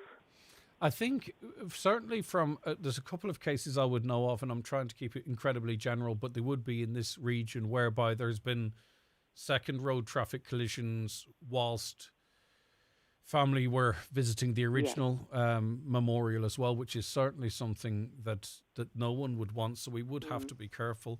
I'll bring Marie Fury into this conversation as well. Marie, as people might be familiar with, is a member of the Road Victims Support Northern Ireland Donegal and Bereavement counsellor as well, and very sadly lost her partner Jonathan in a collision in 2022. And Marie, your situation is somewhat different from Julie and Michelle's, because I understand you do have a memorial erected already to remember Jonathan. Yes, we put up a memorial. It was a few months after, actually. I suppose that was our way of obviously remembering them, and as Johnny's mum says, that's the last place he took his breath. And So, is it but everybody's different.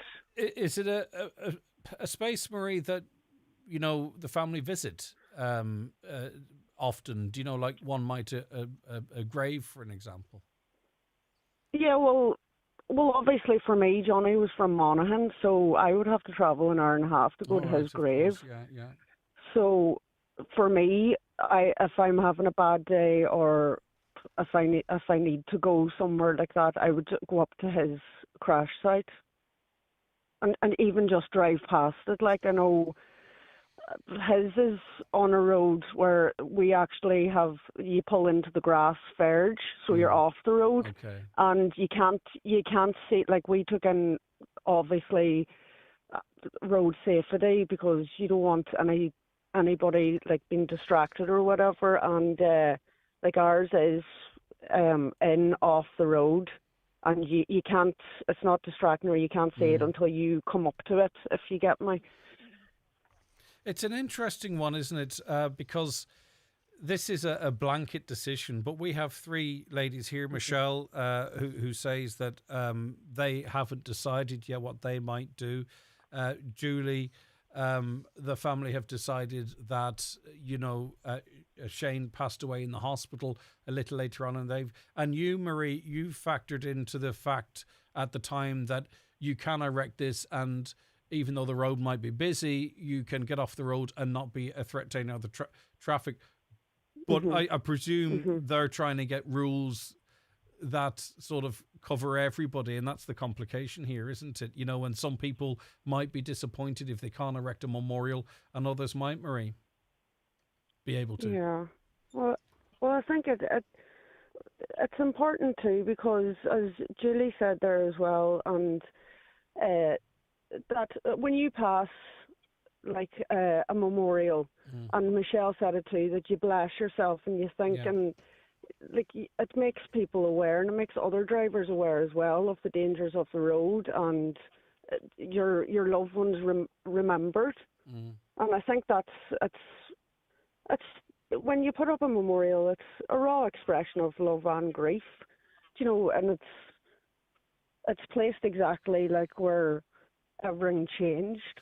And Julie, going back to you for a moment as well, you see, what the elephant in the room here for me is as well, regardless of whether a memorial is placed or not, I'm not 100% sure what the actual motivation of this is, Julie, but people in time, or when it suits them, or maybe never, will still visit the sites where their loved one potentially drew their last breath, Julie. Do you know what I mean? With or without a memorial. Yeah. Yeah, that's true. Like, you're gravitated back towards that area where the accident happened. It just helps families, sometimes to deal with. Was there anything else could have happened? Could they have, it's hard to know, like, which is the best. But I do feel that the family should be given the option if they want to. Yeah, I think it really should be. There should be some consultation as well. And Michelle, finally to you, reading on here, the rationale behind the ban is that roadside memorials raise safety risks due to increased pedestrian activity in hazardous locations, stopping, parking and vehicle in manoeuvres. Again, Michelle, when the time is right, whether there is a memorial there or not, you may well choose to visit the site, whether there's a memorial there or not. So I'm not really sure it fixes the problem that they're trying to fix. Yeah, well, for me personally, I don't feel like going near that place, and I'm just lucky it's not on my journey every day when I'm driving the roads, for me it's just too raw, but I also understand why people do it, and as I say, it's nice to acknowledge those people when you're driving along the road and you see them, their memorial, and you always think of them. So, and it's also makes people aware that not to be speeding or drink driving or whatever it may be, But suppose I'm just too raw for me yet. Yeah, I know, Michelle. Greg, I understand. really. Yeah, but you're right. I know why, and anyone I travel with, you always bless yourself as you pass. Marie Fury, thank you for your views on it. I appreciate it. And Greg, just yes, one more thing. Please. Sorry. No problem. You were saying there, like, why people put up memorials for road traffic collisions and not, it's not common for other deaths. But I think a big thing too would be it's a bit of a tradition or a cultural thing here in Ireland. That's just popped into my head. That's true. Like, it doesn't matter what road you go in Ireland, there's a cross or there's a memorial to mark the place of your loved one. So I think it would be a cultural thing as well. Cultural norm. Actually, that's a very good observation indeed. Julie Patton, thank you very much for your time. Michelle McKenna and Marie Fury, I really appreciate it, and we always be thinking on you, you know that. Thank you very much for chatting to us. Thank you. Okay, bye-bye. Gift sets by celebrity, by budget, or from the classic collection at McGee's Chemist, Main Street, Letterkenny. For the perfect present every time, visit mcgees.ie, sponsors of today's 9 till noon show. Imagine starting a global career while staying here in Donegal. At TCS Letterkenny, we're hiring IT help desk professionals. Grow and develop your skills every day on projects that make a real impact worldwide. Join us so you can thrive professionally and personally in a supportive local team. Live locally, work globally. Apply today at tcscareers.ie. Get in the Christmas spirit with great value this week at Dunnes Stores. Choose from our Lindt Lindor Truffles 337 gram range, now only €10 each. Pick up selected Pringles 165 gram, now half price at just €1.74. And check out Deal 10 of our 12 deals of Christmas, with a great selection of Lego sets, now half price.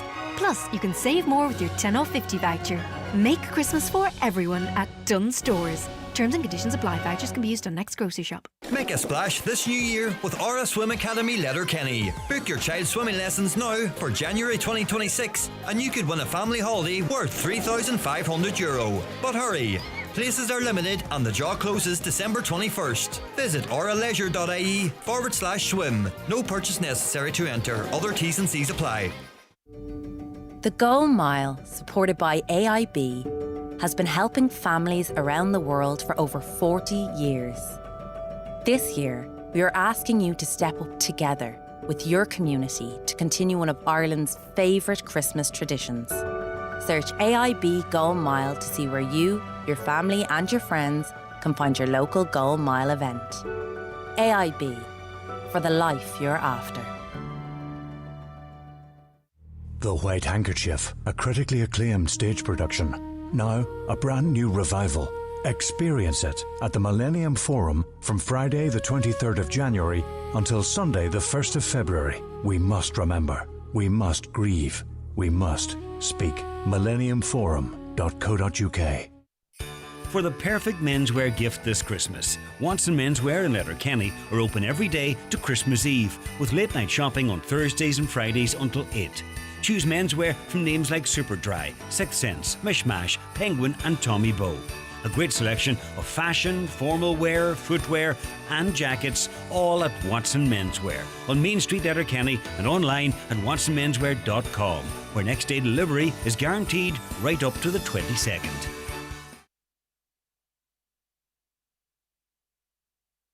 Now, welcome back to the show. In with me, we've got Bernard Gallagher of CBM Signs. Bernard, how are you getting on? Thanks, Greg. I'm getting on good. Thanks it's good to have you with us. How's business? Good. We're getting on good.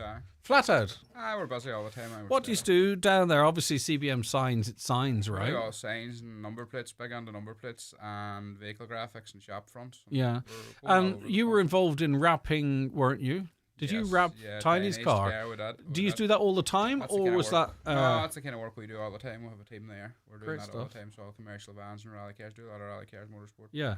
And rally cars all over the place. We've been all over. Is it practical to wrap a private vehicle versus resprays, or does it need to be like sort of a commercial stroke sport type of thing? It's better if it's commercial. If it's a straight colour swap, you can probably get them painted. for the same money, but it's more commercial. You want to put your branding on it, your design or something, then you go wrapping. Because otherwise you'd be painting it, and then you have to pay someone to come in. Yeah, and it depends on the look you're going for, Greg. Yeah, okay, brilliant. Yeah, okay. Light Up Letterkenny is back for the 5th year. It's coming up this Sunday from 5 p.m. and this is a big event. It's spectacular in person. It's spectacular on social media. How did it come about? How are we at 5 years? 5 years, another year already, Greg. It doesn't seem like that since we were here last year. Suppose it started during COVID, during the lockdown. There was nothing happening. There's no pubs open. There was nothing. It kind of started as a once-off, but now we're here 5 years later. That's kind of one of the main fundraisers we have for charity every year now. So it's kind of starts off Christmas for everybody. It's part of the thing. You go and see Santa and you have Christmas later on. And it's different in Letterkenny when it's in the town. I think there's something magical about say that, seeing the big tractors and lorries going down the main street. It's a different experience, it's different, and there's plenty of viewing areas. People go take the kids. If you have young kids, you can go and watch it along the way, along the route. And here you can come down, walk through them, chat to people. It's a good social occasion for every age. You have young and old. First person there last year, I would say, is a man in the 70s, and then you have the 16-year-olds in the tractor that's mad to get going, mad to get in tires. So that's good. Good mix of people, and it's good. Brings everybody out, and hopefully we get a good evening for it. And it's a good mix as well too of vehicles, because it's not just a tractor run. There's lots of vans there done up to the nines, big trucks. The classic cars come out for winter play. Rally cars, as you mentioned, you probably wrapped most of them.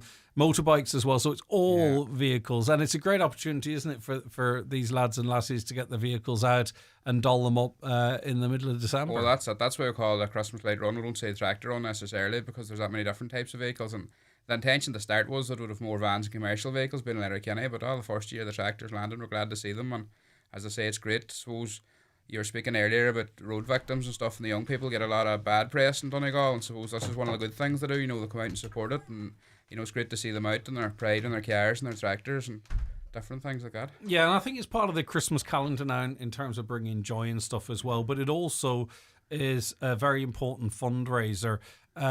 You've raised 15 grand so far to various charities, and there's 2 brilliant charities going to benefit this year. Yeah, we changed about a wee bit this year. We had the hospice for the first 5 years, and then the blood banks came on last year. As you know yourself, Greg, you're dealing with so many great charities in the county, and the more times you experience them. Last year we got to know more about what the blood bank's done, and this year, unfortunately, we had to avail some of the services of Cancer West.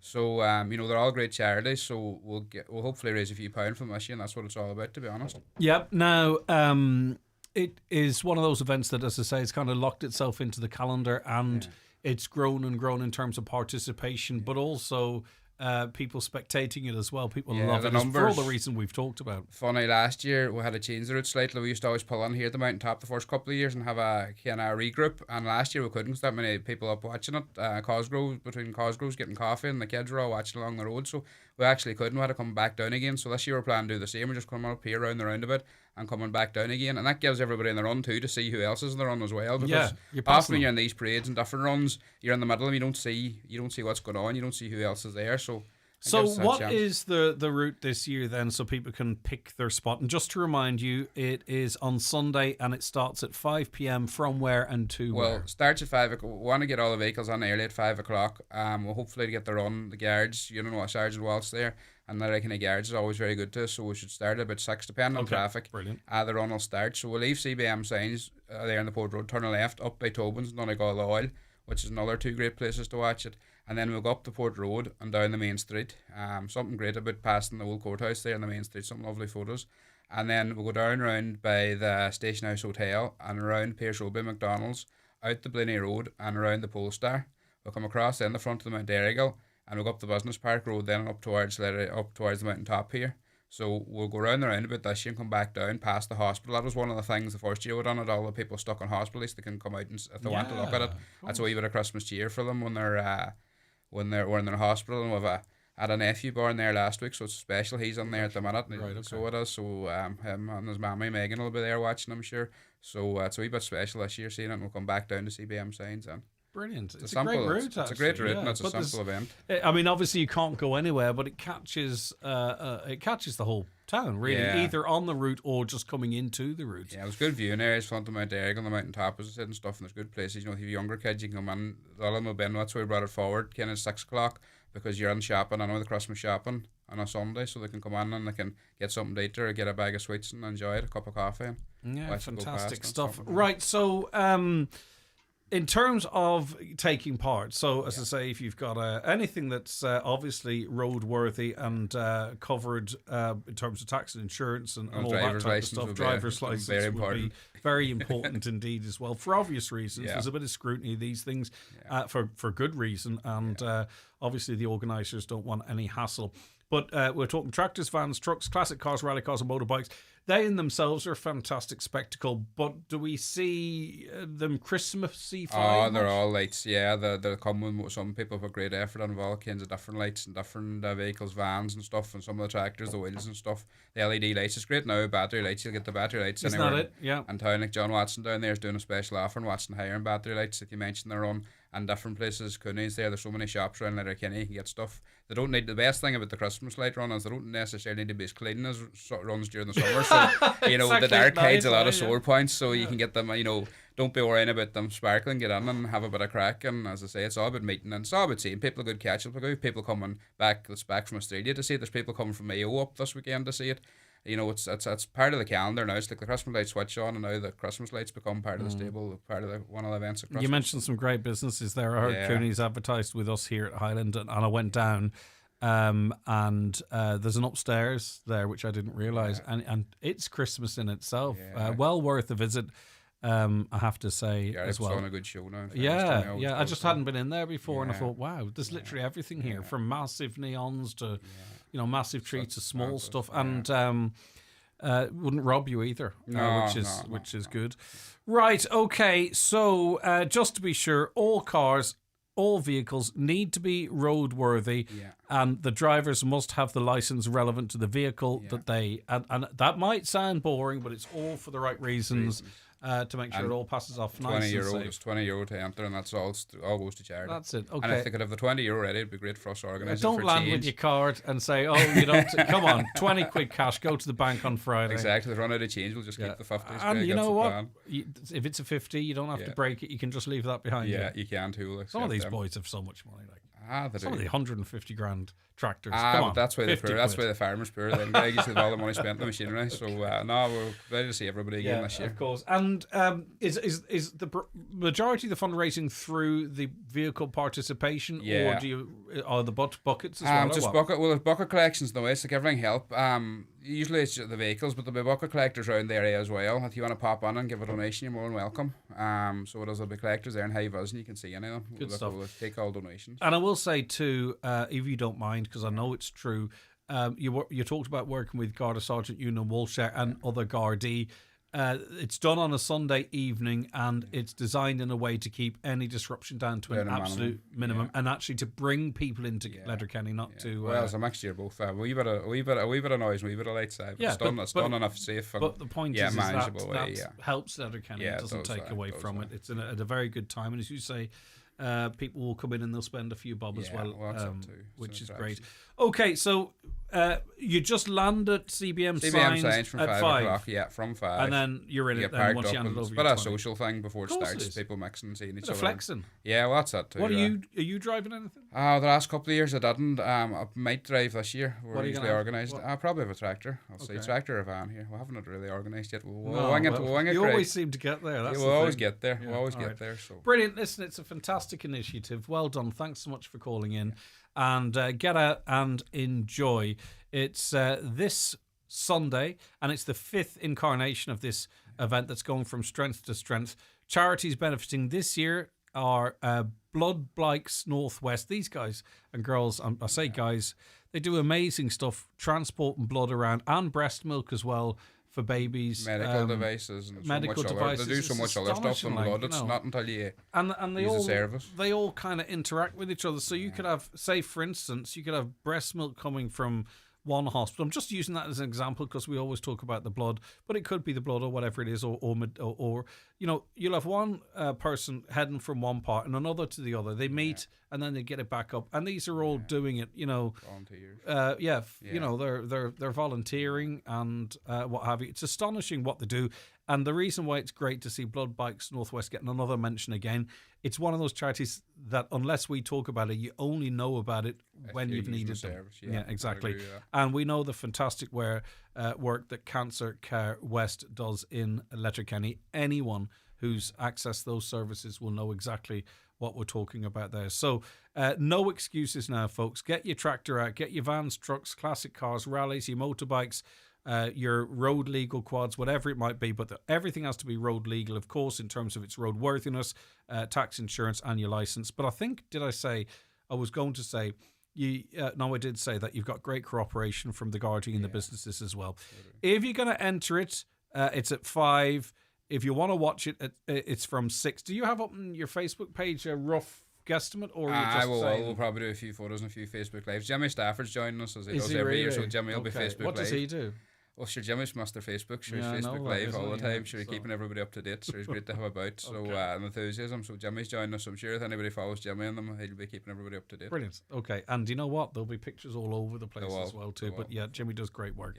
Yeah. Thanks so much for calling up, Bernard. Continued success down at the business too. It's a fantastic initiative. Look after yourself. That's Bernard Gallagher of CBM Signs. This Sunday, gather at 5 p.m. at CBM Signs if you're taking part, and just get yourself out onto the route as mentioned there if you want to see this wonderful spectacular that has now become a part of the Christmas Letterkenny calendar.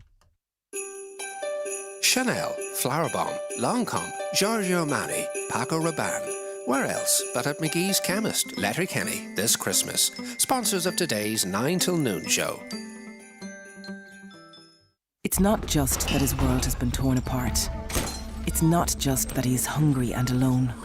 And it's not just that he is only 7 years old. Right now, children like Sammy are being forced to live through unimaginable horrors around the world. And it's not just. This Christmas, your support can make all the difference to children caught in conflict. Visit Trócaire.org or call 1-800-408-408. Trócaire. Together for a just world. Here, would you look at Eco Enda? He's only after going and getting himself one of the new Skoda EVs. First he went vegan, then he got solar panels, now this. Yeah, sure, he'd buy anything as long as he can get a grant for it. Must be from that county beside Monaghan. The new fully electric Skoda range. The kind of cars that get the neighbours talking. But only if you're quick. Check availability at skoda.ie. Skoda, let's explore. Skoda. Your local Skoda dealer is DMG Motors, Clar Road, Donegal Town. Telephone 074 9721396. An rá is agat go bhfuil cuacht ar leith agin go léir. Tá chuacht agan ar rá churnúil ar muinter agus ar Garda nolog trí chóirta lábhscríofa I cheolach acu. Is féidir le dríocht de cheola átar be ach leabhar an stampí nolog a bheith agat. Is féidir le stampí a cheannach ag difig puist áitiúil nó iad a cheannach ar lína agus béis siad agat an lád ar gcionn le seachada an asca. Seol grá na nolog ó do chrí aniu. An post, seol an grá. Chun tuile óla se áil ta chuig onpost.com/Christmas. Have you been switching things up since last time, Claire, like we discussed? Yes. You know, I've been on a switching roll. Breakfast for lunch, dinner for breakfast, left shoe on the right foot, and vice versa. Looks well, doesn't it? Walking the cat, letting the ducks feed me. Wonderful, Claire. Switching things up is good for you. That includes your energy supplier. When you do, know the CRU is your energy ally. Get advice and know your rights. Visit cru.ie. ZYXWVUT. Brian McCormick here to let you know we're celebrating 30 years, supporting every match, mile and movement with you. We opened in 1995, so when you spend €30 or more, we'll give you a 1995 voucher to use off your next purchase. From sports footwear to your local football top, we've got everything to keep you moving, and this is our way of saying thank you. Here's to the next 30 years. Highland Radio weather updates with McElhenney's. Find Christmas inspiration for everyone, from top beauty gifts to perfect last-minute ideas. Visit us in Ballybuffet to explore the full range, or shop online anytime at mcelhenneys.com.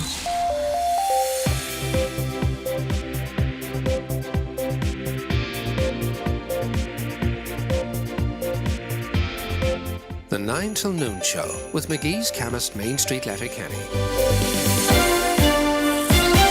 Okay, it is is 11 o'clock. It's time for a news update, and it's Good Morning, Donald Kavanagh. Thank you, Greg. Good morning. Donegal County Council has sought further information on an application for the development of a new shop and fuel forecourt on land adjacent to the site of the Creaslet tragedy. The land is owned by the same people with the application, including provision for the demolition of an existing dwelling house. A 100% redress councillor has strongly disagreed with Minister Charlie McConalogue's claim of significant progress under the enhanced defective concrete block scheme. Councillor Joy Beard says as amendments to defective block legislation were debated this week, Minister McConalogue pointed to 205 completed homes as proof of some success. However, she says many of those were outer leaf only jobs that didn't involve demolition and may need to be dealt with again.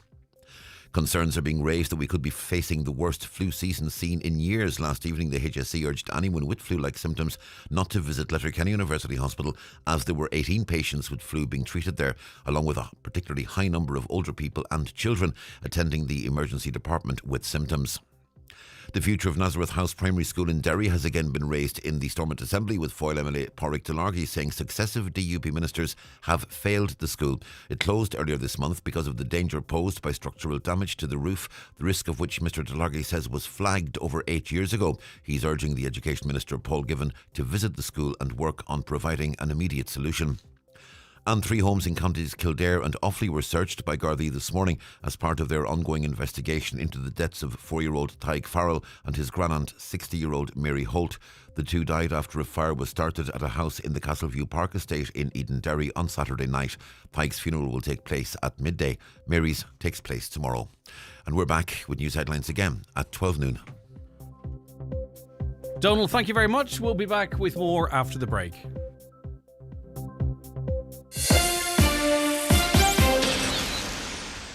The 9 till noon show with McGee's Chemist, Main Street, Letterkenny, offering a great range of digital cameras and binoculars for Christmas. McGee's, the photographic experts, where the best costs less. For the perfect gift this Christmas, visit Tinny's Toys in Letterkenny, where you'll find top quality toys at great prices. From Care Bears to Lego, Beyblades to Brooder toys, and our amazing range of kids' electric ride-on cars, Tinny's Toys has something for every wish list. Visit us in store at Leck Road, Letterkenny, or shop the entire range online at tinnystoys.com. Tinny's Toys, much more than just farm toys. Travel from Donegal to Dublin for your getaway, business trip or concert. Enjoy great fares and excellent service with Aer Lingus. Book now and make the most of your journey. Fly Aer Lingus. Make Christmas moments a little sweeter at Cost Cutter. Coca-Cola 330ml 8-pack only €7, and Diet Coke or Coke Zero 8-packs just €6 each plus deposit. Cadbury Heroes or Rose's 290-gram cartons at €6 each. Viennetta Vanilla or Mint 650ml for only €2 each. And celebrate with iHeart Prosecco Frizzante, 6 bottles for €50. Cost Cutter, the beating heart of the community. Please drink responsibly. Ho, ho, ho! Santa is coming to Homeland Letterkenny on Saturday 13th of December from 1 till 4 p.m. Meet and greet with Santa Claus and enjoy festive refreshments in store. There's also an exclusive 50% of all Christmas decorations in store on the day. For more information, visit homeland.ie. This Christmas, wear the magic of the Donegal crest. Try the new Donegal Hydra range. Tees, polos and fleece tops. Perfect gifts for every Donegal supporter this festive season. Brian McCormick Sports. In-store or online at bmcsports.ie. Kitting out Donegal since 1995. Christmas just got even bigger at Highland Radio. Not only could you win a brand new Renault Symbioz Techno worth over €35,000, but from December 8th to 19th, we're giving away £1,000 a day. If you've already bought your ticket, you're automatically in. If you haven't, now's the time to get your ticket at highlandradio.com. Welcome back. Looking for car insurance that's simple, fast and comes with a little extra? That's RedClick. Right now, when you quote and buy online, we'll give you a €40 retail voucher to treat yourself to something special. For insurance that's easy, insurance that's quick, Visit redclick.ie. Offer applies to new private car policies purchased until 28th of February 2026. Acceptance criteria, T's and C's apply. Generali España de Seguros y Reasegurs S.A. trading as Redclick and Generali is authorised by the General Directorate of Insurance and Pension Funds in Spain and is regulated by the Central Bank of Ireland for consumer protection rules. I got ahead of myself there. We welcome onto the programme now Donegal TV host and social media star, Eric Roberts. Good morning, Eric. Good morning, folks. How are we? How are you getting on? I'm absolutely fantastic. A little bit up the walls. It's been a busy couple of weeks. But, I would say so. I'm delighted the news is out there now. I can stop keeping it a secret. Right, so you are going to be one of the stars on Dancing with the Stars. How long has this been in the works, Eric? It's actually been a couple of months. Yeah, it's I found out around just after the summertime, I suppose, and I've been keeping it as close to the chest as I've been able to since then. Now I've definitely let it slip a couple of times to family and friends, so I've been excited for this day now to be able to talk about it. Yeah, okay. And how excited are you? How nervous are you? What way do you approach these things? Really in your stride, or nervous, or what? I definitely won't be in my stride. We've been rehearsing for a couple of weeks, and the legs are in absolute bits. So I don't think I realize what I signed myself up for. It's very, very intense. But I think I'm a good mix of excited and nervous. I suppose it's a daunting task on live television and dancing things that you've never danced before. So no, I'm looking forward to the challenge. But it's also a fantastic way to showcase yourself as well too. I mean, obviously people will know your work on social media. Your transition then to TV, and now this in another environment, framed in this really, really popular, well-known TV show. Absolutely. It's just been a very exciting couple of years, I suppose, for me in my career. When I left my job as an SNA a few years ago, I didn't think I'd be where I am now. So it's the opportunities have been incredible, and I've enjoyed, I suppose, setting myself up for these challenges. And I think this is just another and really daunting challenge. But I suppose I've become addicted to doing these sort of things now and putting myself out there and seeing where I end up. So I'm really looking forward to the show. To achieve what you've achieved, you have to work very, very hard. Nothing's handed to you in the industry. You have to get yourself out there and prove you're capable. That's now. But when you made that decision to sort of jack in a job you enjoyed and that regular wage, did you feel you were rolling the dice at that stage, Eric, or do you sort of imagine it and make it so? Well, I've been creating content for a couple of years before I decided to step away from the job as an SNA, and I was in a very lucky position to be making money online already. It wasn't a case of I might try this and see if it works out. It was already sort of working out at the time, so it was a no-brainer, I suppose. I was saying no to really amazing opportunities to keep the job as an SNA. So when I decided to step away from that, I had more time and more energy to put in and focus on online, and it's the best decision I ever made because it's led to this sort of amazing life that I have at the moment, and I consider myself very, very lucky. I feel like I haven't really worked since I left that job as an SNA. I know you say I have worked very hard to get to where I am, but I've just enjoyed what I'm doing so much that it hasn't really felt that way, I suppose. Yeah, and in terms of your own time, Eric, between the content that you continue to create, your TV commitments, you're a family man, young family. I think you're building a house as well. That's enough for anyone. How much capacity do you have left for dedicating to Dancing with the Stars? I'm sure plenty, but that's a lot to be juggling, isn't it? Absolutely. I've wanted to do the show for a while, but it was never really an option because of the commute up and down to Donegal. It would have just been horrendous. But we're living up here now in Dublin for the last couple of months just because of the new role on Ireland AM. So it was sort of if I was ever going to do it, it was going to be this year. We're hoping to be back in our new home in Donegal in the next couple of years. So it just made sense. And obviously my wife Niamh so incredibly supportive, and she's been amazing with our young son Rian to even allow me to take on such a mammoth task. But the great thing about being up in Dublin is I can be home every evening and see them every day, so I don't have to travel up and down, which is great. Yeah, and when opportunities come, opportunities that you created, you have to grab them, don't you? Because you never know. You never know when they might come again. So are you in it to win it, Eric? Like, what is your dancing like? I'm sure there's people listening who've seen you danced. But what's do you have the basics, or are you starting from scratch? Have you two left feet? I suppose I have a bit of rhythm. I used to do a bit of dancing myself. Now I don't think any popping or locking or robotics are going to help me in this competition. To be honest, the VMAs, what about the Running Man? The salsa. Yeah, I mean, if I can incorporate some of those moves in at some point, I'll be over the moon. But so far, there hasn't been any call for them. But I think I have hopefully a bit of rhythm and stuff now. We've done a couple of the basic moves for some of the dances, and I have to say I am absolutely horrific at some of them. So I'm starting at the bottom like everyone else for some of the weeks. But as I say, I'm eager to learn, and I am competitive, of course. But if I can get the first few weeks over me, I'll be happy, to be honest. Now, if this parish, would you be likely to tap into Danny O'Carroll's experience as a fellow Donegal man? I've been lucky enough to be speaking to Danny over the last couple of weeks and getting his advice, and he's given me some incredible advice over the last few weeks. And I know some of the other cast members over the years as well, like Haley and Karen Mullen and stuff. So it's great to have that sort of, I suppose, friendship there who people have experienced it and gone through it. And even Elaine Crowley, who I'm presenting with now in Ireland AM, she took part last year. So I'm getting advice from all angles, and everyone's kind of saying the same thing. It's the hardest thing you'll ever do in your life, but one of the most rewarding. So they're filling me with nerves and excitement. And finally, does this all mean you've hung up your jersey for Downings, Eric? What's going on? I don't think they're in any panic to get me back down there anytime soon. Well, I hope you're better at football than you are at pool.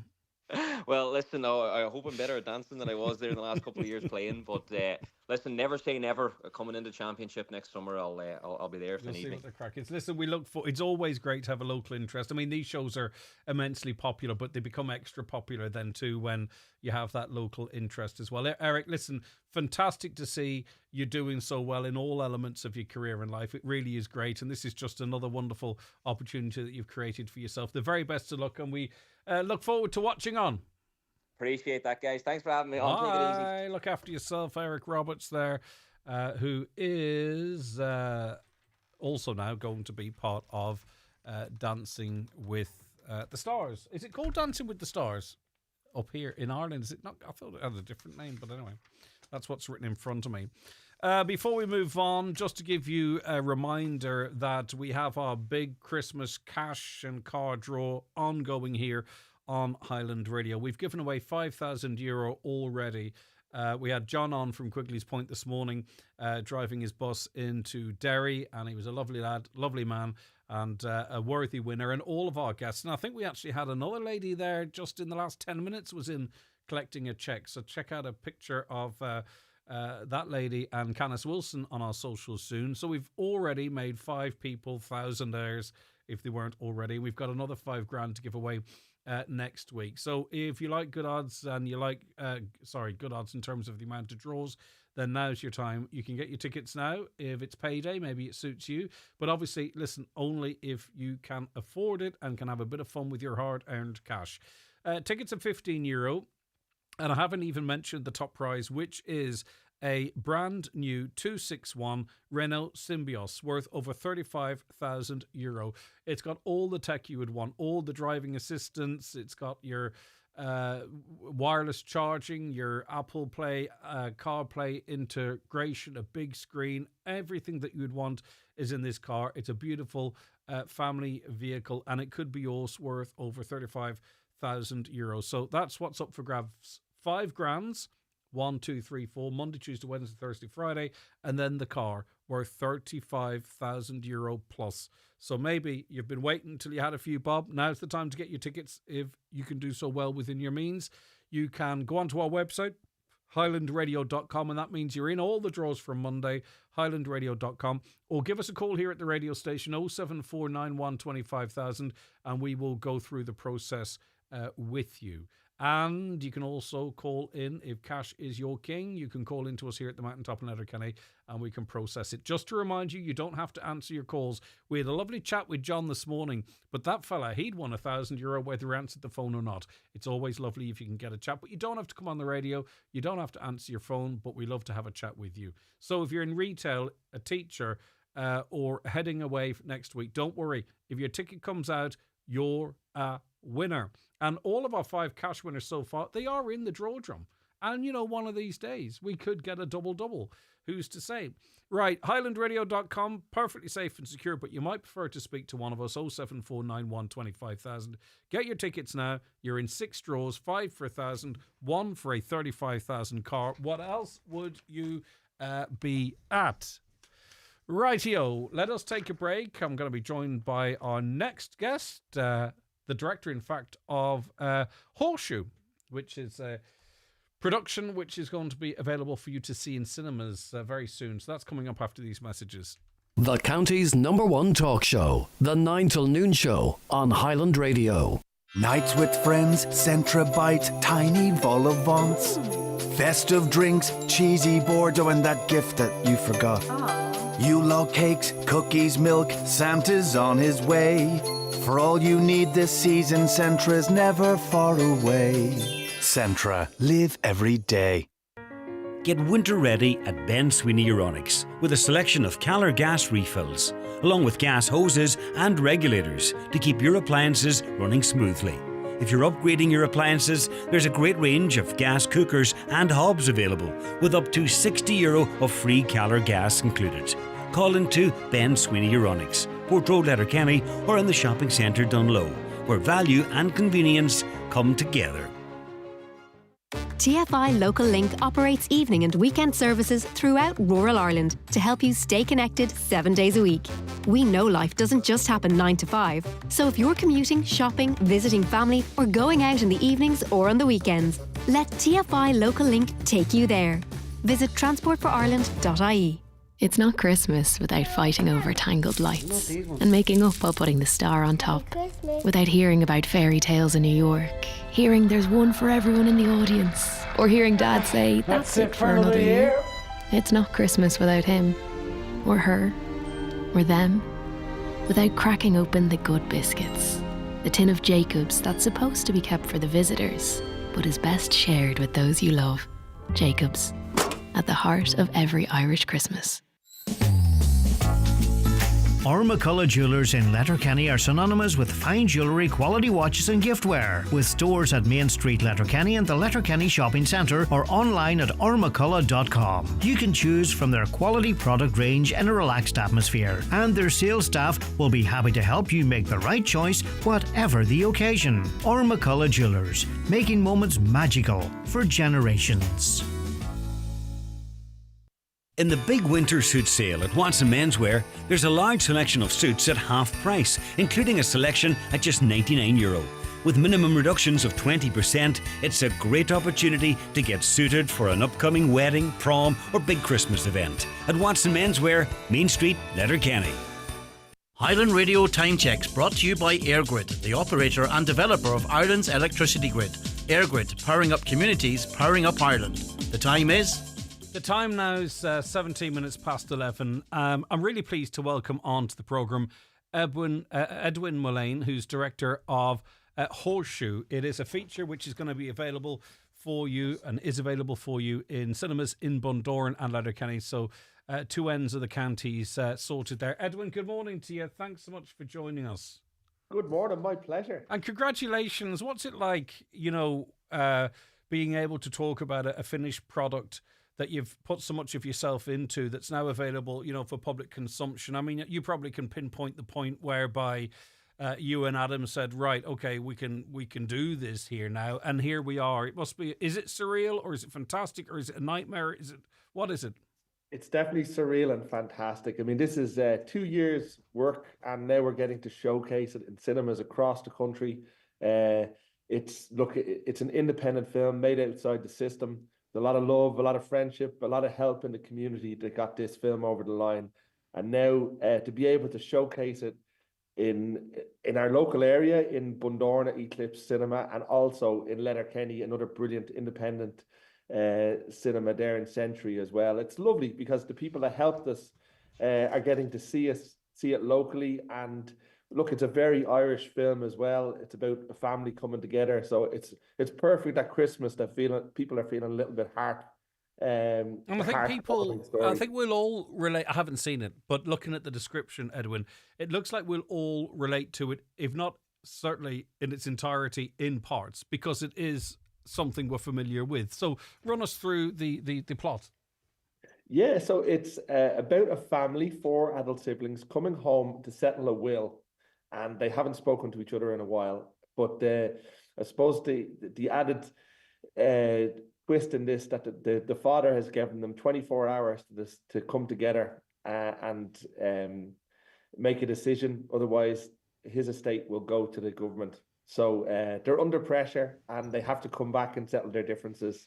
So we're, I suppose, coining it in a way that all families are mad. Everybody has a family in some shape or form. Half of them are always mad.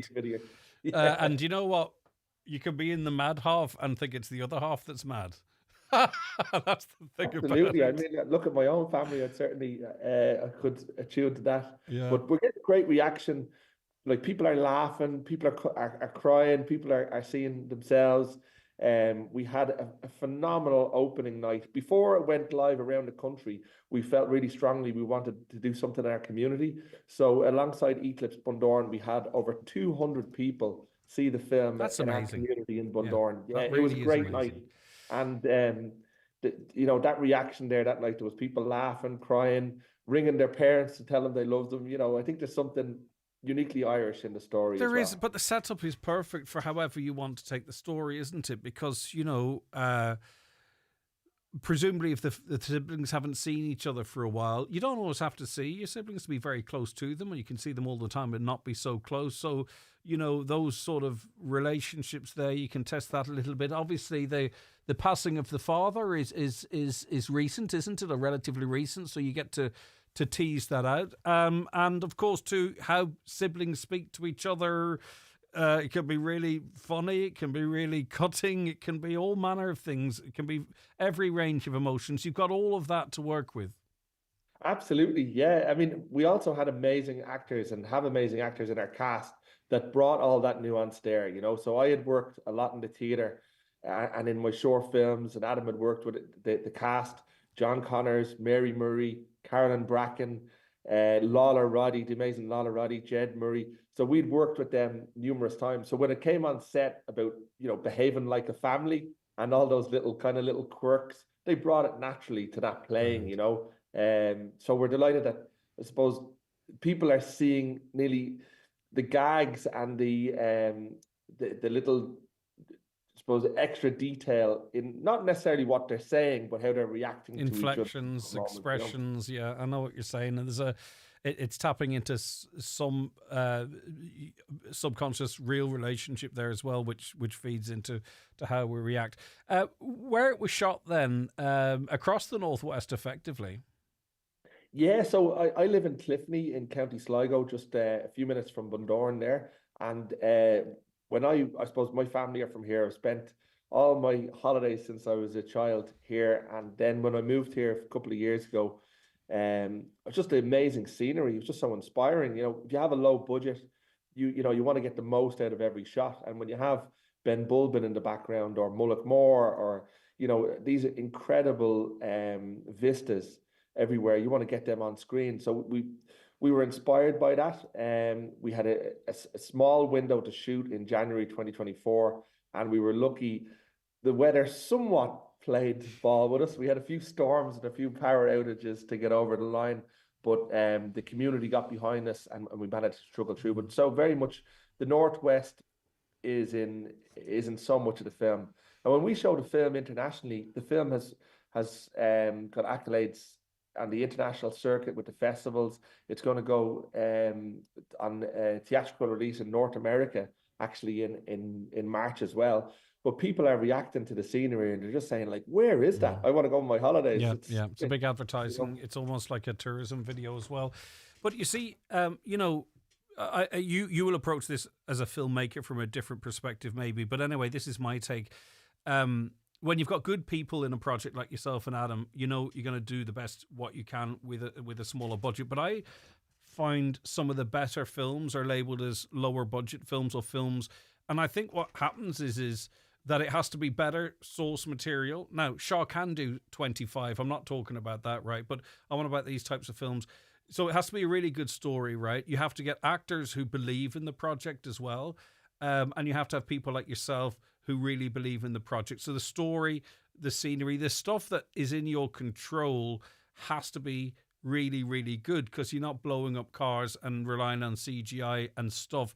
So it seems some of the better films, I watched a film recently called, I think, Swimming Pool or something, or The Pool, and it was made in a shoestring. But great, because great characters, great script, And really, the rest is almost just bells and whistles you don't need. So would you be in that sort of frame? You'd always take 2 billion, right? But you'd be in that frame of thinking? I'd definitely take that if it came along, for sure. No, but I mean, we made a film that we'd want to watch. You know, like I grew up with my dad and my older brother watching things like Only Fools and Horses, and like comedy that, you know, could switch into drama in minutes, and had like laughs, but had heart at the center of it, you know. So I suppose, look, when you're making something low budget, you're trying as much as possible to work with great actors that are going to convey that comedy and drama. Like you said, you don't have CGI, there's no car chases in this. It's really down to the power of the performances. And hopefully that audiences are going to see part of themselves and to feel that connection in how intimate the story is. You know, we did want to make it cinematic. The people are commentating on the camera work and how ambitious it is, but at the center of it, you know, it's simple. Yeah, but that's because it's pure, and that's there's no white noise getting in the way of the skill sets that you guys have in pumping this out and the brilliant actors that are in it. Okay, so check for listings in Bundoran in the south of the county, and also in Letterkenny. So it's in, I don't want to misname them. So in Bundoran, it's in Eclipse Cinema. Yeah, so just a big shout out. We are so lucky in the Northwest to have two incredible independent cinemas in Eclipse and Century. The way they curate, the way they get behind local filmmakers, you know, this isn't a big chain. These are locally owned businesses, and we should be so proud that they're in Letterkenny and Bundoran.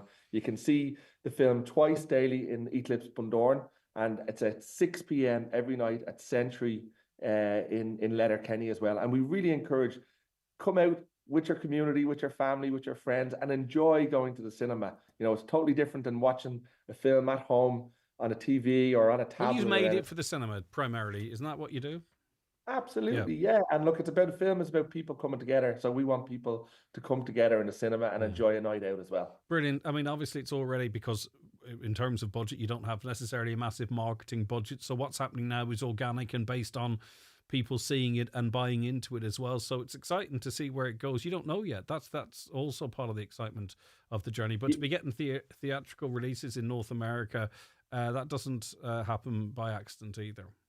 No, we're just delighted, you know, and it gives us great confidence to do the next thing and to dream big. And, you know, we're helping other filmmakers do the same and sharing our experience too. So just we want to thank everyone, you know, as well, that helped us along the journey and that's continuing to help us on the journey by spreading word of mouth and coming out to the cinema. All right, tidy up last 5 years of your social media in case you have to go to the Oscars. I'm not sure if you've heard the news, but just make sure there's nothing anti-Trump on your socials and you'll be grand.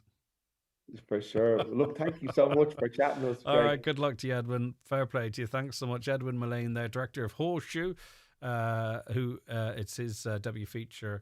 Well, it's his debut feature along with Adam O'Keefe. He's from just outside Bundoran there, effectively, and it's on in Letterkenny, and it's on in Eclipse in Bundoran and Century in Letterkenny, and it sounds like it could be a little gem. And I'm only going by the kind of reaction it's getting so far. Right, let me see. In relation to roadside memorials, it's an interesting one that quite a few of you have got involved in this conversation.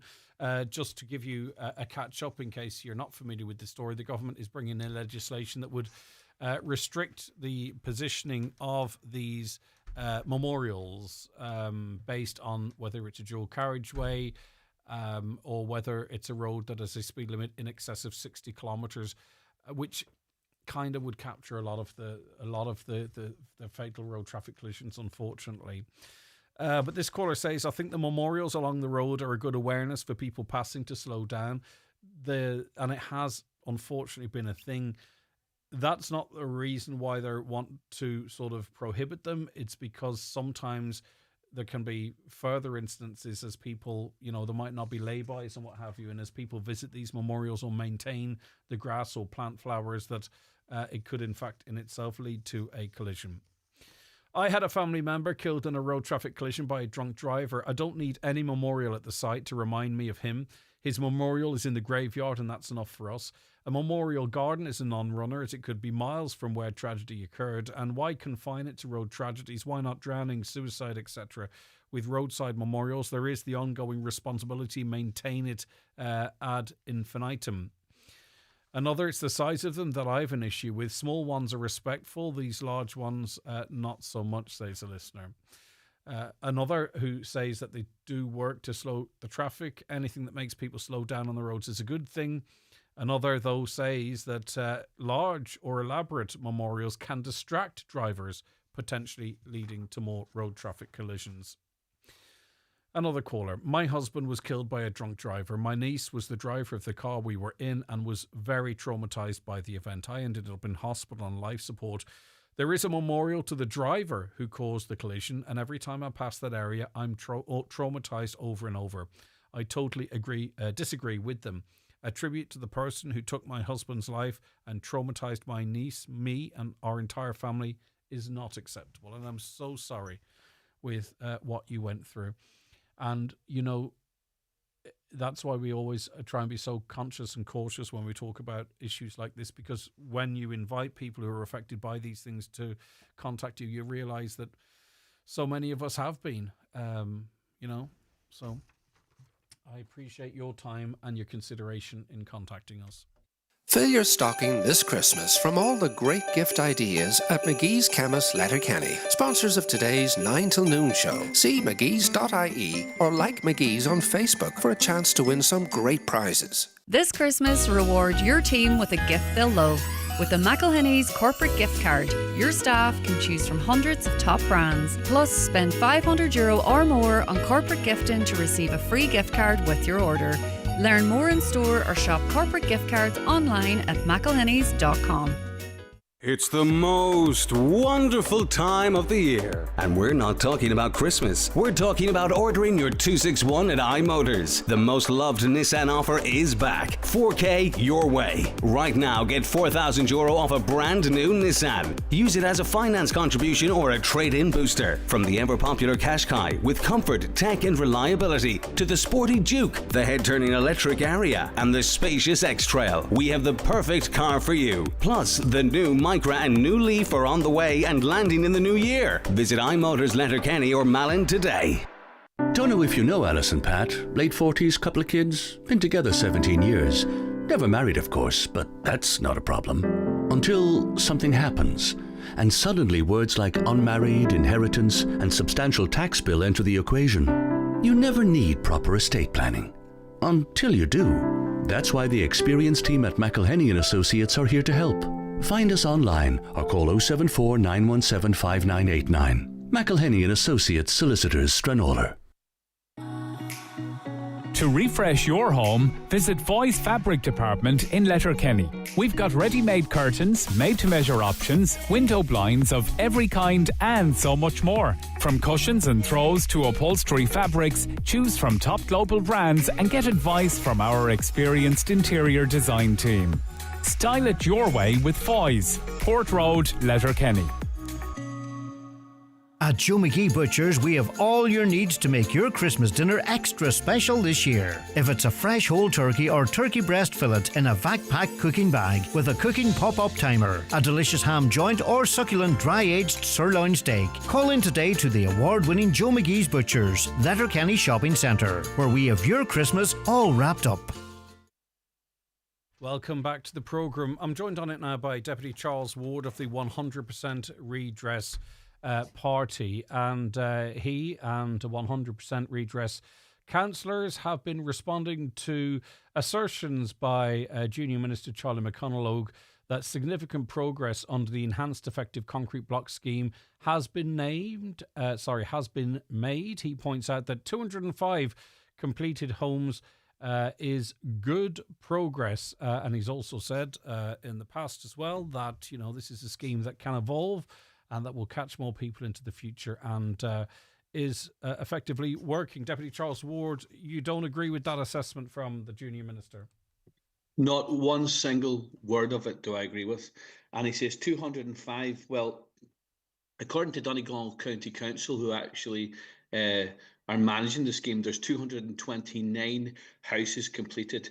121 of them are full demolitions with, as far as we know, no foundations replaced. So they've been built on top of foundations that may still have deleterious materials inside them. And then there was 92 with a combination. So we've got half and half. And these 92 will probably have to be revisited again in the next 10 to 20 years. They were, I presume they were out of leaf options then, so the internal blocks remain defective. Yes. Then you're leaving materials that are defective in the build, and Charlie puts a spin on it because that's what the government want you to see. They want the public to see that this scheme is working. When we are now into the scheme now a couple of years, I asked Charlie before at one of his public meetings. An end-to-end scheme would be the way forward. And this is nearly 2 years ago. I said to him, one of the questions I said to him is, why can't we go for an end-to-end scheme, Charlie? This would be the way forward. Charlie turns around to me and says, well, it would never work. We wouldn't build 10 houses. Since then, we've barely built under 100 houses. An end-to-end scheme would work. And they don't want the reason they don't want this is because if it went end-to-end, everybody then would come forward and you would see the true scale of what's coming down the road, the true scale. So you're pointing to assertions, are you, from public servants in the past, and I'm on about high-level public servants, that kind of seem to want to design the scheme to make it less attractive, in other words, so it wouldn't be overwhelmed. Is that what you think is happening here? Yeah, of course it is. And we could see by the advice of the Attorney General, this is exactly what is happening. You know, they do not want the people of Donegal to take anywhere near the 2.2 billion that's been allocated for this scheme. They will always drum out that we've invested so many million this year and so many million next year. We need multiples of this. And we're in a humanitarian crisis here where we have houses that are crumbling down around us. And houses like this house here will not be here in 5 years' time. And there's tens of thousands of us in this same situation. There is. And everyone... Now, obviously, no, it's fine, Charles. You're talking, though, of the amount of houses that have been remediated or rebuilt, 229. But there are plenty of applications in there. Everywhere you turn around, there seems to be a house that's being brought down. People are going onto the scheme. Is that not evidence, though, that whilst it's not working as well as you might like, it is working? And maybe now with this increased cap that finally got over the line, maybe we'll see more people say, right, now is the time for me to go. This makes it more practical. There's 3,000 applications in currently, right? They're in, but they're not. There's no commencement dates or completions. So for us to get out, just to get out of this scheme, we need to be building 1,500 houses for the next 15 years. 1,500 houses a year for the next 15 years, just to do the numbers right now. So if we do this, if we were doing this currently the way we're doing it right now, at 229 houses completed, they say, but some of them are partial remediation, 200 years to get out the scheme. That points to failure. That points to government policy and failure, and it's deliberate. Is there any evidence that the increased cap's being reflected in quotations? Well, I was looking at this and I thought you would come up with this question, so I'll just tell you this now. Inflation compared to last year, it was 8% inflation last year, okay, on building products. Then in January now, Roadstone, which would be probably the main concrete provider for the whole of Ireland, their prices are going to be going up 8%. Okay, then you have the concrete levy on top of that. So the cost of this 8% retrospective payment that's coming in for people, the cost of building a house next year will be possibly between 12 to 16% dearer than it is this year. And how is anybody meant to do that? You know, I mean, we're in a dire situation here. And I do feel that the government TDs are doing the people of Donegal a disservice, because what will happen is It's bad now, and you think you see houses. You go, oh, well, there's houses going up here, there, and everywhere. There should be multiples of these. Remember, for us to get out of the scheme, it's 1,500 houses every year for 15 years, not 229. Yeah, but just is in the interests of fairness, right? Mm-hmm. You know, I mean, Pat the Cope Gallagher, Charlie McConalogue, are they better off? I mean, you can't be in government, and you certainly can't be a minister, right? And diametrically oppose what the government is saying. Is Donegal not better having them certainly at a table with influence to try and progress this? Because let us not forget, you know, Joe McHugh took a stance, right, and it achieved nothing. I mean, personally, it did. For him, but you know, in terms of what he wanted to do, I don't know. I can't get inside his head. It was astonishing to see the turnaround from boos to cheers at the Dublin protest. So people's memories are really short, which is quite interesting. But you know, there is an argument. Is there not a strong argument that we're better off if they're in there arguing from within than taking some stance and having zero influence at all? You see, it's like this. That's an illusion, unfortunately. Where I understand where Joe McHugh came from, but several weeks later he backed the party. You know what I mean? In votes, you mean? Yep. In votes. So where he made a sacrifice in one hand, the real sacrifice is putting the people of Donegal above your party. That's the most important thing. When you don't put the people of Donegal above your party, what will happen to them people and their lives? As a public representative, I am representing them. Above everything else, above party politics and everything, it's a humanitarian crisis. And we talk about how it's important to have a minister. We've had Minister McConalogue as a minister for agriculture, and he done absolutely nothing. And there's a lot of fishermen and a lot of farmers that will say he did. Again, in fairness, and I'm saying this, he won't come on the programme, but that's for his own reasons. You know, people. There's many people in the farming community are praising of him, and there were a couple of fishing schemes. That the tie-up scheme, etc. That so I don't want to listen. We'll focus on. No, I understand. I understand that, but I also understand the people in his own up in Inishowen who have had no swimming pool. There's 42,000 people. There's people that have to go across the day to take their children swimming. But I in the Finn Valley can go into the Finn Valley. I can go into the Finn Valley and take my kids swimming. In Letterkenny, we can take them in there. But the people of Inishowen have been absolutely abandoned and discriminated against. Okay. And I think that the minister had a responsibility to pull on the Donegal jersey. I'm a TD for Donegal. I tie my own shoelaces and I serve my constituents. And I feel that Charlie has not done this. Surely you should have been fighting to get into government, to get to be one of Lowry's crew. Try and exercise some influence. Can I just elaborate on that? I had meetings within government officials, as in these comings together, the Lowry Group, and was told within that I would not be accepted into Lowry's group because Lowry's group was we're not going to accept somebody from a party with such a large mandate as what I requested.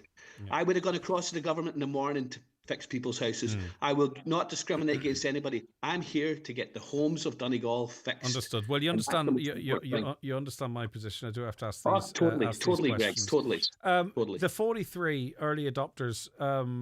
Was there any provision for them at all in this enhancement or whatever you would call it? And that's the heartbreaking thing, Greg. These people trusted the government. These people trusted what Darragh O'Brien said. They said we're going to go ahead. We will not be punished. I've spoken to these people. They had faith in this, and now they're distraught. And these decisions have left these people in tens of thousands of euros in debts.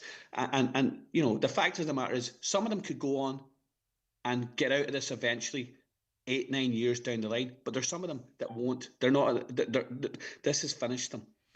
And when they voted against the amendments, they voted against the 43 people. They voted against the people of Donegal. There's a huge cohort of people out there just sitting in limbo. They're not making a conscious decision to not move or to move. They're just sitting there wondering, maybe it'll slow down. Maybe it's the plaster. Maybe, and I think those people are in their thousands that are just saying, we're not just ready yet to actually cope with this. Yeah, Greg, that's so true. This morning, I take phone calls all the time regarding this. This morning, I spoke to a gentleman, and he is distraught. He has built his home. He worked away for years. His wife is a teacher. He'll know who he is. He's a shortfall of 245,000. He is the exact same age as me. He's in the exact same position as me. We will not get the bank to give us money, and he can't get the bank to give him money. We're in the middle of our mortgages here, and we're paying thousands of euros on our mortgages, and we've got absolutely no help. And we've got to raise families and houses that are crumbling down around them, and all the mental health aspects that come with that, and trying to live an ordinary life. This is happening to tens of thousands of people. And the frustration is when you have Fianna Fáil TDs and councillors saying that this scheme is working, this scheme is working. Clearly not. Is this a bad question to ask? Does this leave you in a bit of a dilemma personally, in that, you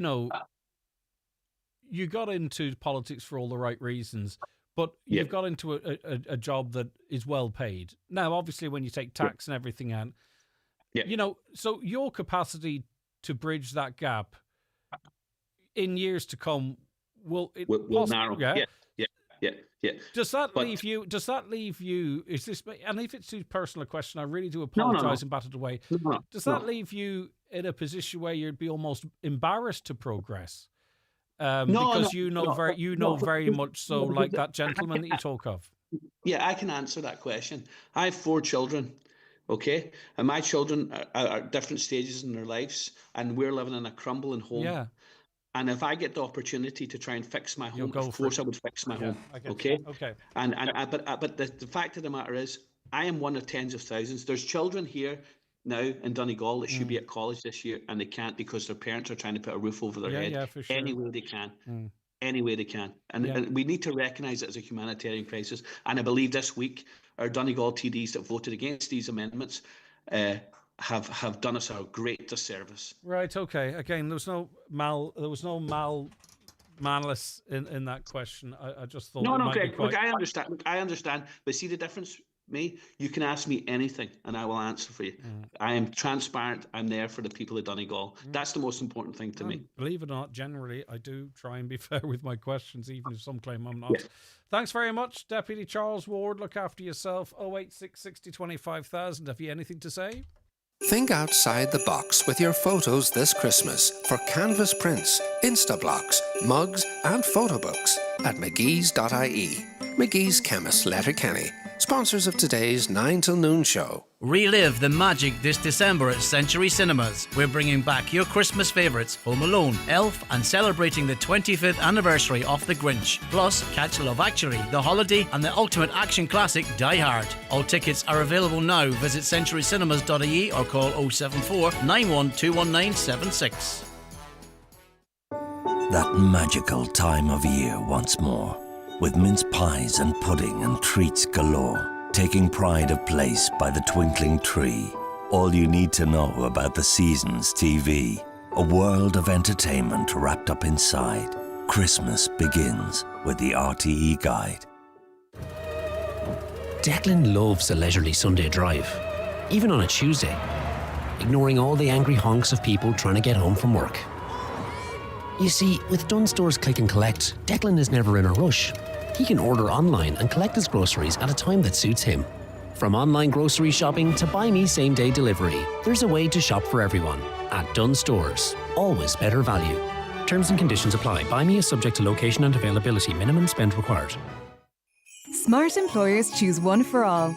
Reward your staff tax-free now up to €1,500 with gift cards that can be spent directly in-store and online with thousands of retailers on thousands of brands. Give cards physically or digitally, it's gifting made simple. Order One for All gift cards now at any post office or online at onpost.com/business gifting. Terms and conditions apply. The One for All gift card is issued by GVS Prepaid Europe Limited and regulated by the Central Bank of Ireland. By Donegal. an initiative of Donegal County Council, invites you to shop local this Christmas. Discover an incredible range of Donegal brands, products and services right here in the heart of our county. Whether you're hunting for the perfect gift for loved ones or a local business ready to reach a wider audience, #BuyDonegal is the answer. To find exclusive offers and unique gifts, or to find out how your business can benefit from this advertising opportunity, visit buydonegal.com. Highland Radio weather updates with McElhinney's. Find Christmas inspiration for everyone, from top beauty gifts to perfect last-minute ideas. Visit us in Ballybuffet to explore the full range, or shop online anytime at mcelhinneys.com. Dry for most today, temperatures 6 to 8 degrees. Breda Doherty is a social committee member with Glen Swilly GEA Club, and lots of great events as always, not least amongst them a Christmas teenage disco. Good morning to you, Breda. Good morning, Greg. Right, so talk to us about this safe space for young ones to go out and express themselves and have a bit of fun. So basically last year at our AGM, we come up with the idea of hosting teenage discos and having community events within the clubhouse, reaching out probably to the wider audience of the community as well as the GA community, just to make it a safe place, as you said, and to invite people that maybe have nowhere to go to socialise, or basically for that younger generation that socialising seems to have become a thing of the past. So this disco is our 5th one now. We started them last April, and we're hoping for a big night tonight. It's for 2nd and 3rd years, Greg. Yeah, I was going to say, it's very authentic, because you've got DJ Paddy Freeland, who is one of the top DJs in the Northwest. So the kids will know about him. He's doing great stuff. So you're going to give them that real sort of club experience. And I like the dress code, Christmas theme, i.e. Christmas jumpers or a jersey. So it eliminates maybe that sort of competitive element to it. And there's other reasons, to, I presume, for that as well. But anyway, yeah, it's all set up. It's all set up for fun. Yeah, so I suppose the idea of the jerseys and the leggings was something that we just did for maybe kids that wouldn't be comfortable wearing maybe the type of clothes that are in fashion at this stage in their life. It's not easy for everybody to wear some of the skimpier clothes that's going, especially the girls. And of course the boys will be comfortable in their sportswear. It doesn't matter where they're going. So yeah, it was just it was just an idea. We took it from another disco that had been doing really well in the south of the county, and we spoke to them, and they said that it worked really well for them. Okay. And they were a massive help to us to set it up, to get it going. Like, we went up and seen their disco one night, and like they really did give us all the help that we needed to just kind of get it off the ground. It's part of the community too, the wider community. 9 to 11 tonight, €12 admission. DJ Paddy Friel on the decks. Dress code, Christmas theme, or jerseys only, so everyone should go along and feel comfortable. And it's at Glen Swilly GEA in the hall, is it? Whereabouts is it? Sorry? In the clubhouse, Glen Swilly GEA clubhouse. Cool. Yeah. All right. And we have plenty of supervisors, and we hopefully have it the most safest environment for that age group. Get them out of their house. Is it and specifically for 2 to 3, second and third classes? Because you know yourself, some kids more mature, some kids less, but it is 2nd and 3rd years. That's the target age groups. First, 2nd and 3rd years, Greg. 1st, 2nd and 3rd. Okay, I'm just missing out then. So, all right then. Fair play to you, Breda. Good luck with that. I'm sure it's going to be a great night. Shannon Wilkins is in studio with me. Shannon Wilkin, taking a look at what's been trending online. And Pamela Anderson and Liam Neeson, I like this story because firstly, they're two, very aging very gracefully, I think, and they seem like a good match. Is it off or on? Is it on? Apparently it only lasted a week. It's gone, it's off. I know. Oh no. So we didn't know if it was 100% I saw that film, Naked Gun, and it's really highly rated, but I thought it was terrible. Really? I really was it thought supposed to be bad. funny? Of course, Naked Gun, it's based on the old Leslie Nielsen films. And it was kind of like a rejig of that, but it just, I sometimes I think maybe I'm watching a film when I'm not in the mood, and maybe that was it. I just thought it was cheesy, and anyway. But did you watch it lots at of people home or liked in the it cinema? at home. See, I think sometimes that can make a difference too. Of course it can. Because you're yeah. not fully concentrating on it. Maybe you need to see it in the But cinema. I can see myself looking around at other people laughing, going, ha, ha, ha, ha, ha. Right, okay, so anything else, or is that just the news? That's just the news. Okay, right, I'm heartbroken at that. Right, now, Dirt Bean Liam. Dirt Banlum. That's what I just said. Dirt Yeah. Banlum. Dirt Banlum. What's this? So this was actually, I was just after walking the dog last night and I came home and Mum had this TV programme on. Then I started to see all these familiar places and I was like, what's going on here? So we had Gorda Hork in it, we had Falcara in it, we had beautiful Maharorty, and I was going to get up, go for a shower and go to bed, and I actually couldn't get off the couch. I just kept watching it. Wow. So we're going to chat to the director and the actors in it, hopefully on Monday, just about Excellent. what Look it's forward all to that. about. But anything to promote Donegal. is Elf on the always Shelf good. pranks. Now, some of this stuff on the Elf, I'm not sure I want to talk about this one with you. I bet you're talking about the naughty elves, aren't you? No. That get up to aggro in the middle of the night. Mine was more kind of funny. So this is for all the girls out there maybe who want an engagement ring this Christmas. Okay, cool. Set up your elf on the shelf with a wee engagement ring and get him to write a wee letter on why your boyfriend hasn't Do girls proposed do yet. that though? Like, you I know, saw a see, TikTok you of a have girl. to. You do literally quite have to tell us. Okay, you That's aren't mind what you readers, want. really? No, we're not mind readers. So, like, I mean, are you in that space? No. That's a no. Okay, but if you were, would you be inclined to say it? Apparently, like another thing you can do, Like, I see you some just of these speak women- to the phone and just go engagement ring, engagement ring, engagement ring. So every time he's away to the bathroom, and then his ads. I see some of these videos on socials, and the women seem to be so ecstatic. It's like the best thing they ever wanted, and I'm like, I've never met anyone like this. Yeah, in real life, I'm trying to think. Do I know any examples? Yeah, well, it's lovely. Yeah, sure. Right. Let me see what next. We probably have time for one more, so I'll let you pick it up. One more. All right, we didn't get to it last week, so we're going to do it Christmas chip. Right. So it turns out a lot of people don't actually know what that is. I asked John, he didn't know, you didn't know, Joe didn't know.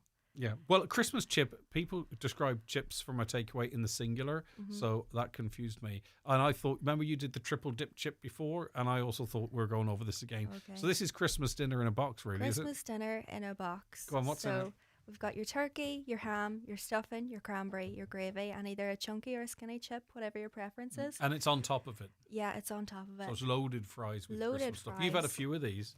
I haven't actually got Who is it on my then? list. Oh, right, you did have properly. a list. I had one business, and then I saw another business in Inishowen, and I was like, I'm not driving to Inishowen. The tip for is hold the Christmas gravy. Is that my friend in Inishowen? Yeah.